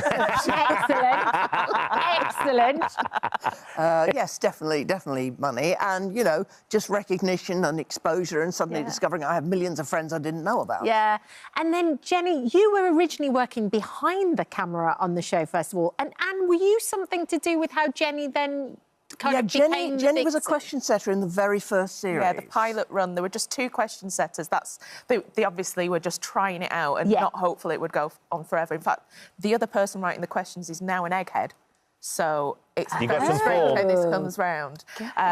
So I wrote those questions and set the show off on the road to success, and then Anne joined down the road and I was quizzing alongside Anne, and she had a little recommendation for me. Well, she invited me to join her quiz team in Bolton. Right. So we quizzed together for a few years, and then I knew that they were looking for a new female chaser. And I was sort of thinking my way round the quizzing circuit and thinking, well, the obvious candidate really is going to be Jenny. Yeah, obvious. And let's talk about the characters as well, because the governess, who's the governess based on? She's based a bit on one of my horrible grandmother. Not the nice one, but the horrible one. Right, OK. And she's based on one of my aunts, who was also horrible. Do any of your family recognise those traits? Do they say, have you based that on old grumpy old so-and-so? I don't know. I mean, I think probably the governess has ended up being nicer than both of them. Wow. Yeah, people... I've had people say that there's something about the governess that reminds them of Professor McGonagall. Yes, there is a little bit of that. Yeah, there may be an element of that. And what about the vixen then, Jenny? Where did the idea of the vixen come from? Well, the producers gave me quite a bit of leeway. They wanted me to create my own character. Yeah. So really, the vixen she's me, but the confident me that I can be. If I'm on stage singing a song, that suddenly this slightly different personality comes out, I feel stronger, more confident, and the costume actually really helps with that. Being able to put on almost a suit of armour, the glasses, the big hair. Were there other iterations of her before you settled on the look that she is now? a very slight sort of evolution into that, but I was quite involved in the design, actually. I sent lots of pictures, essentially, of Christina Hendricks in Mad Men. Oh, she's gorgeous. I thought, that's the kind of vibe I want, because she's a powerful Kick-ass, woman. Yeah, she's absolutely gorgeous. But away from that, you're also singing. You've got all these different facets to your personality that are always complete opposites. Yeah. Yeah, and this is one way that The Chase has really changed my life, is that people want to hear me sing. I got to go on X Factor Celebrity, and I really enjoyed that, and it opened a lot more doors to me. It introduced me to a lot of people who can help me with that, and I get so much joy singing, and it's really lovely to find out that people get joy from hearing me sing. Yeah. And I get to share that now. Oh, look at you on stage. You're so glamorous and gorgeous, and you're such a brilliant performer, and I love it. I think one of the things that was really interesting about Beat the Chase, though, because The Chase is such a strong format, and I'm great mates with one of your execs, or a couple of your execs, Michael Kelpie, and I know that running the pilots to try and find Beat the Chasers was not... You went through a number of different iterations for this format as well, didn't you? Yeah, it got to a stage where I started to think of Beat the Chasers as a sort of zombie show. I thought, we're never going to get this right. It will never work, and yet they will keep bringing it back. It was always so close. Yeah. It was, and then... Towards the end of 2019, they were like, right, we want to do another run-through. I'm like, oh, another one. And we tried it out, and I thought, you know what, actually... this format works. Because the idea was trying to get you all together, wasn't it? And what that might look like. Yeah. It's quite a dangerous thing to put all 6 of us together, though. Oh, yeah. The egos and the brain power, the competitive warm-up quizzing that goes on in the dressing room. Oh, really? Is something to behold. Well, I was going to ask you about how competitive it gets, and is there a spreadsheet involved? And who is in charge of it? If there is, Mark Babette's got it. Yeah, Mark will be on that. Well, he used to be a maths teacher, and he's very keen on his statistics. He loves stats. He loves to keep them.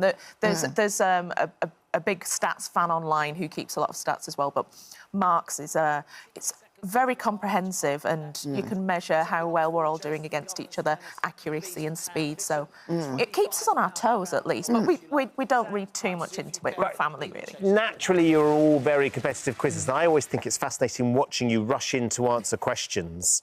And then when one of you gets a question wrong, which does happen occasionally, but it's the look on the other's eyes when you've got a question wrong and they knew the answer as well. How does that go down?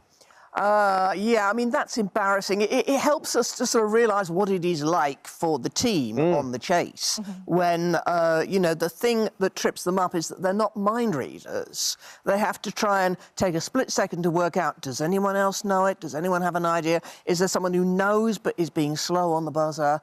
And, you know, that's what we have to start doing. So, for example, I tend to be the slowest on the buzzer. So, you know, I might know it. It might be a question that's right in my wheelhouse. Yeah. But you have to kind of look along the line and see, is Anne sort of slowly, sloth-like reaching for the button? She knows it. Yeah. Does she know it or not? Or is she actually about to mess up? But the person who kind of hangs everything together is always Bradley. He does it with so much charm. He's so brilliant at it. Absolutely is. I mean, he is absolutely central. He's crucial. And the contestants love him, and he walks that line brilliantly, where it's like the drama, but also kind of the funny and keeping everybody comfortable. He's a great people person, and he will always find that common ground with every single contestant. It doesn't matter how nervous they are. You don't see the full chat with each contestant. He's been talking to them for quite a while. Wherever they're from, like he's been there. Yeah. Of course, yeah. Yeah, he'll find a pub, or, you know, I know the main street there, or I've worked in that theatre, and he'll find some common ground, and it relaxes the contestant, and it means everyone's getting the best performance, and it's a masterclass, really, watching him work. He's definitely got around our Bradley, hasn't he? There's nowhere he's not been, he's not worked, he's not done all sorts. Or played, probably. Has he forgiven you since you pranked him on Takeaway, though? I think I've gone up in his estimation, because I don't think he thought I could act. Really? Yeah. I like it. I had to keep up that act all day. It was essentially, we staged it as if it was an ordinary episode, so all day everything had to be as normal. It's brilliant. It's brilliant. This, watching Brad Pitt and he storms off, that, and also the Midnight Game Show when he got done by Michael McIntyre and Fanny Schmeller turned up. He wouldn't have known either. No. They did it on me and he didn't know. Amazing. On the Midnight Game Show, he definitely didn't know anything was going to happen because he actually hadn't got any clothes on. Hello. Thank you for visiting our This Morning YouTube channel. We upload tons of new content every single day. So hit the subscribe button, like all the videos, and don't miss out. We'll see you in the morning. Oh, it's so good. We were texting each other, weren't we, as we were watching it. We are massive fans. Eve joins us this morning. Good morning. Oh, good morning. Thank you for having me. It is just a phenomenal piece of television. It's twisty, it's turny, the characters are brilliant, the plot is amazing. Did you know you were onto a winner? You never know if you're onto a winner, really. You just... I've said it a couple of times that I think when you get older, you tend to kind of lean into your instinct more. Yeah. It's kind of your superpower. And my instinct was saying that this is something quite unique. Yeah. And different, and doesn't shy away from, you know, the subject matter. Yeah. And the writing was superb. For me, what was really unique about it was your character, Jeanette, and how fully rounded she was as a woman of an age. Like, she's trying to solve a murder, she's trying to hang on to her marriage, she's doing all the juggles. Yeah. But you were funny as well. Like, it was such a brilliant, well-rounded character, and I feel like actually you don't get to play those very often. No, you know, you mine your character as much as you possibly can to connect with your audience as much as you possibly can, but you've got to make them real people. Otherwise, it's just white noise, you know, and Millie has just done, the writer has just done the most superb job in kind of giving this character layer upon layer and trouble after trouble and things that she's got to commit to and sacrifice as a mother, as a, you know, a DCI. And it's a joy to play something like that. I mean, the premise in the story is, you know, it's a dark subject, ones that we don't shy away from at all, we completely commit to, but you've got to have light and shade in that. You've got to kind of come away from those dark moments and breathe a bit. Yeah. And I think Jeanette is the kind of character that allows you to have those moments of breath. That relationship between your character and Jojo, her son, is so lovely. Yes. And there's lovely moments. There's a little trailer in that point where she's very open with him about what she's investigating a murder. Yeah. And he's a young lad. And you said there's the sort of traits that your mum had when you were growing up, that your mum was pretty indiscreet about things in front of you as well. Yeah, my mum was completely filterless. Sounds like my mum. No. You know, what she thought she said. And that's a great thing. I think that was an amazing quality of my mum's, because she always told me the truth, and I always knew, you know, what was going on was, you know, was truth. So nothing was hidden. And never shy away from anything. No, I mean, she wasn't wandering the streets of Bristol trying to find who was killing young boys and stuffing them in bags by any means. But it's a really nice quality that Jeanette does share with my mum, is honesty. Yeah. We yesterday, David Wilson's our criminologist, comes in and we talk about all sorts of true crime, documentaries, actual crime. So clever. David studies this. Yes, studies clever. These sort of things. And he sat down and he said, have you watched The Crow Girl? It is one of the most compelling, brilliant bits of drama he's ever seen in that world. I mean, that's testament to the writing, the acting and everything. Particularly you and Dougray Scott as a team. He was talking about that. That must have been brilliant to work with Dougray on this. An absolute dream. You know, going back to a film that was made years and years ago, there's a cult film in Wales called Twin Town. Yes. Yes. You know, I grew up on that. It was, you know, a staple in our house and in our university house. And then to work alongside Dougray was fantastic. He's such a professional. He's such a generous actor. But he's also somebody that, when you're on the floor with, you can throw anything at, and he just throws it back, and it's just a complete kind of game. A joy to work with him, and I hope to do so in the future. But that relationship is so dynamic and well written, and, you know, to play opposite him, you're just playing opposite and complicated. trust. Brilliant and complicated. And again, not perfect, flawed. Yes. You know, and interesting, dynamic. And once you've got something dynamic like that, you can go anywhere with it. Yeah. And also, his character's great too, because he's we found out all these things. I'm not going to give too much away. Yeah. But he's still got this charm about him as well. He's a real person. Exactly. You know, and everybody does what they do in this particular show for a reason. Yeah. You know, there's a reason for everybody's actions. Yeah. It's one of those things. So we've loved it, absolutely loved it. Thank you. And then when we were doing the research into the series, it suddenly became apparent that the executive producer was Slash from Guns N' Roses. I mean, things couldn't get even more surreal. It was a cool job when I got the script. And then when I heard it was Slash as one of the exec producers, you know, being one of the biggest Guns N' Roses fans that ever lived. How? Why? Just because he was a huge fan. The book is a best-selling international novel. And he's always wanted to make it into a drama. And when it came about, he came along with the project to Buccaneer, to Tony Wood at Buccaneer, and became one of the exec producers. And he's been hands-on from word go. He did a set visit. He came down. Did he? Yeah. What was that like? Well, we shared a little bit of salmon and potatoes in a polystyrene box together. I thought she was going to say sambuca. That's what I thought she was going to say. Listen, salmon. Listen, I would have been up for that 100%. But he would have had to put up with me doing a lot of air guitar, which would have been really embarrassing. Absolutely. He was a really, really cool guy. I mean, they say don't meet your heroes. Yeah. Well, I did, and he was everything I'd hoped for. Oh. He was kind and he's generous. He had photographs of all the crew and the cast. But more importantly, he watched every daily that was sent to him on his tour bus. Of everything that we were shooting in Bristol, he was watching on his tour. While he was on tour? Yeah, committed and kind and generous. Yeah, a hero. Amazing. It says to be continued. Yeah. At the end. Yeah. Are we going to get some more? Please tell us we're going to get some. There's 3 books, and we are. You've gone really earnest all of a sudden. Please, can we have some more Pro Girl, please? My face has gone red, but I just want to say that it would be lovely. We'd be happy to do more. The response has been completely overwhelming, and we're so grateful to everybody who has responded and has spoken about it on socials. We are grateful to you for being so lovely watching it and giving this lovely review on it, and we hope to make some more. Yes. Fingers crossed. It's wonderful. We need more. We need Lovely more. to see you. Good. Thank you. The Crow Girl is streaming now exclusively on Paramount Plus. Thank you. Oh, hello. Thank you for visiting our This Morning YouTube channel. We upload tons of new content every single day. So hit the subscribe button, like all the videos, and don't miss out. We'll see you in the morning.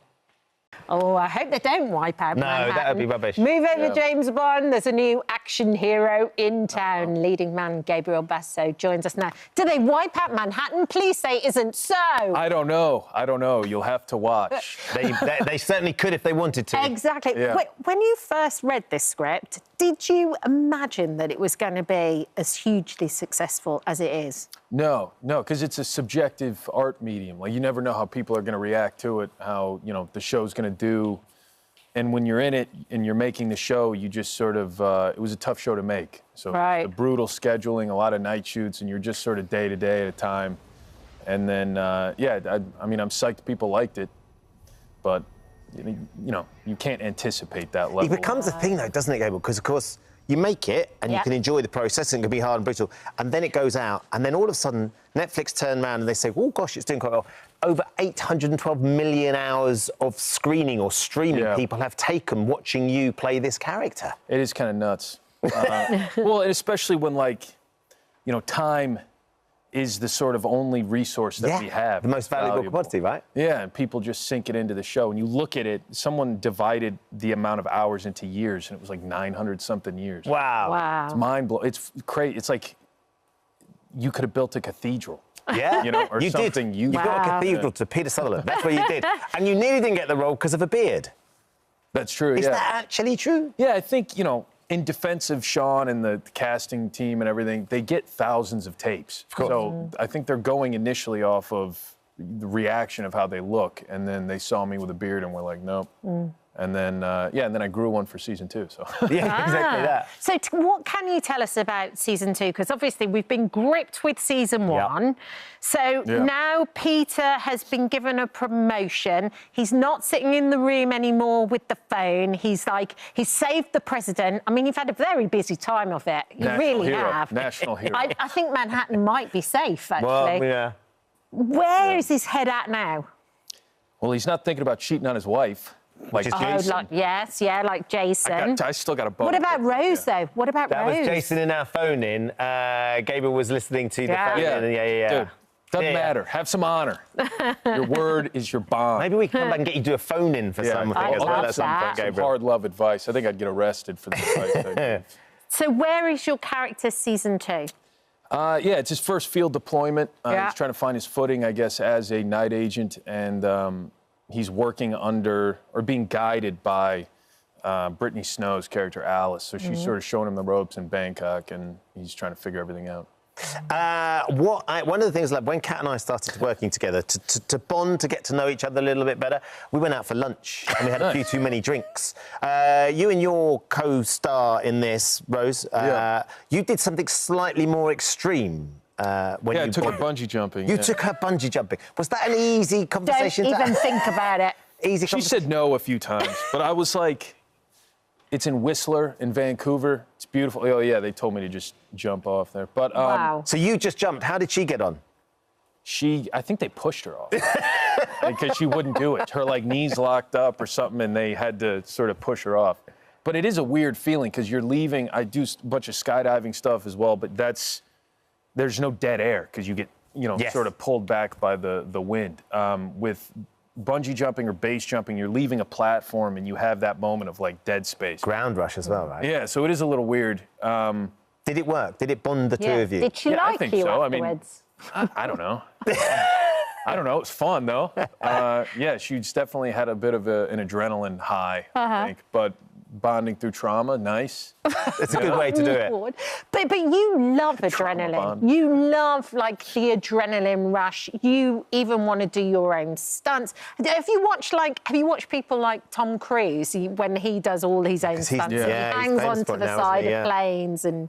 Yeah, and they work all that stuff out like with someone beforehand to make sure he'll be alive. You know, they don't just throw him up there. That's important. Is that what you're aiming for, though? That level of stunts? No, I just think that, I don't know why he does it, but for me specifically, the reason I want to do it is less to say that I can do my own stunts and everything, and more for the audience immersion factor of not having to hide anything. You know, like when you're watching it and, I'm getting stuff thrown at me or whatever, slamming somebody onto a table, and it cuts away from me, I think the way I think about it is death by 1,000 cuts. Like, as an audience, you're subliminally being, something's being hidden from you. And I think you know that on some level, and there's only so many times you can do that before the audience goes, what That's not him, Yeah, or what am I watching? So it feels more authentic. Yeah, or it's like watching a green screen fight. It's like at some point you just tune out and you're like, okay, I'm watching pixels. Sure. You don't care as much, It's certainly very engaging, this series of Night Agent, because you can clearly see the commitment from all the cast in terms of that side of it. I wanted to ask you a little bit about Hillbilly Elegy, because, of course, you took a bit of time out from your acting, then came back with this role, and you played J.D. Vance's character, who has now just been sworn in as the new Vice President of America. That must have been a fascinating experience, because meeting J.D. Vance, the J.D. Vance that you played and back then is sort of a different man to the Vice President. Did you ever see that happening? No, it was wild, like, meeting him, first of all. But then for me, it's a crazy experience, because for now, all of human history or all of American history, all be forever sort of in his Wikipedia page, like portrayed by Gabriel Basso. So that's been kind of wild for me to think about, that I played a politician. And then also, it's weird to think I don't know anything about vice presidents. Right. Like, when's the last time? Everybody knows the name, but no one knows anything about them. And then the one that, people, I guess, know about, you can watch a movie about him. Yes. And it was made before he was vice president. So it's kind of a weird realization that, like, people know stuff more about him now because of me, in a way. It's a weird feeling, but it's pretty cool. As Ben said, you were acting when you were younger, and then you took a break. Why did you decide to take a break? What was it that you wanted to do? Experience life, I think, and not in the, that way, but in a... So I have my DSWA walling license. What is like dry stack walling, like y'all's you build walls? So like a plasterer? No, like the dry stack walls that you guys have, like in the Cotswolds and everything. Oh, like yeah. Okay, like a there you go. Wow. Oh, my wife does this. She loves it. Oh, she went and great. did a course. Like, you've done the old school craft. Yeah, so you can do dry stone walling. Yeah, I got my walling license, and basically the way I think about it is it's a strange... Look, actors are insulated from reality in a lot of ways. And I remember I was getting a coffee. I was coming off a walling site. It was covered in dirt, and this guy recognized me in his coffee shop, and he's like, the night agent? You know, are you the night agent?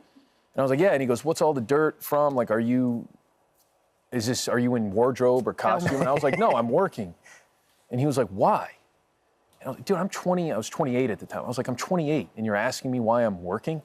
Like, there is something that I think is wrong in today's day and age where I can retire at 30 years old. I don't think I should be able to. I think that it's my responsibility to work as a man. You know, you get a trade, you become self-sufficient, and it feels wrong for me to go through life with people getting me water. You know, it feels wrong. I'll do that when I'm old and I can't get up from the couch. Sure. You know? But right now, it's like... You meet a 30-year-old man who's never been in a fight, who doesn't have a trade, who doesn't have who's not contributing anything to society other than acting. Yeah.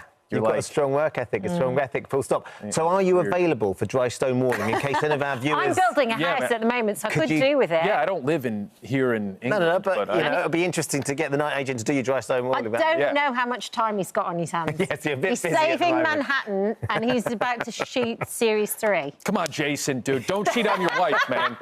Don't do it. You have kids, dude. Gabriel, thank you for popping in. Please. It's great to meet you. Thank you.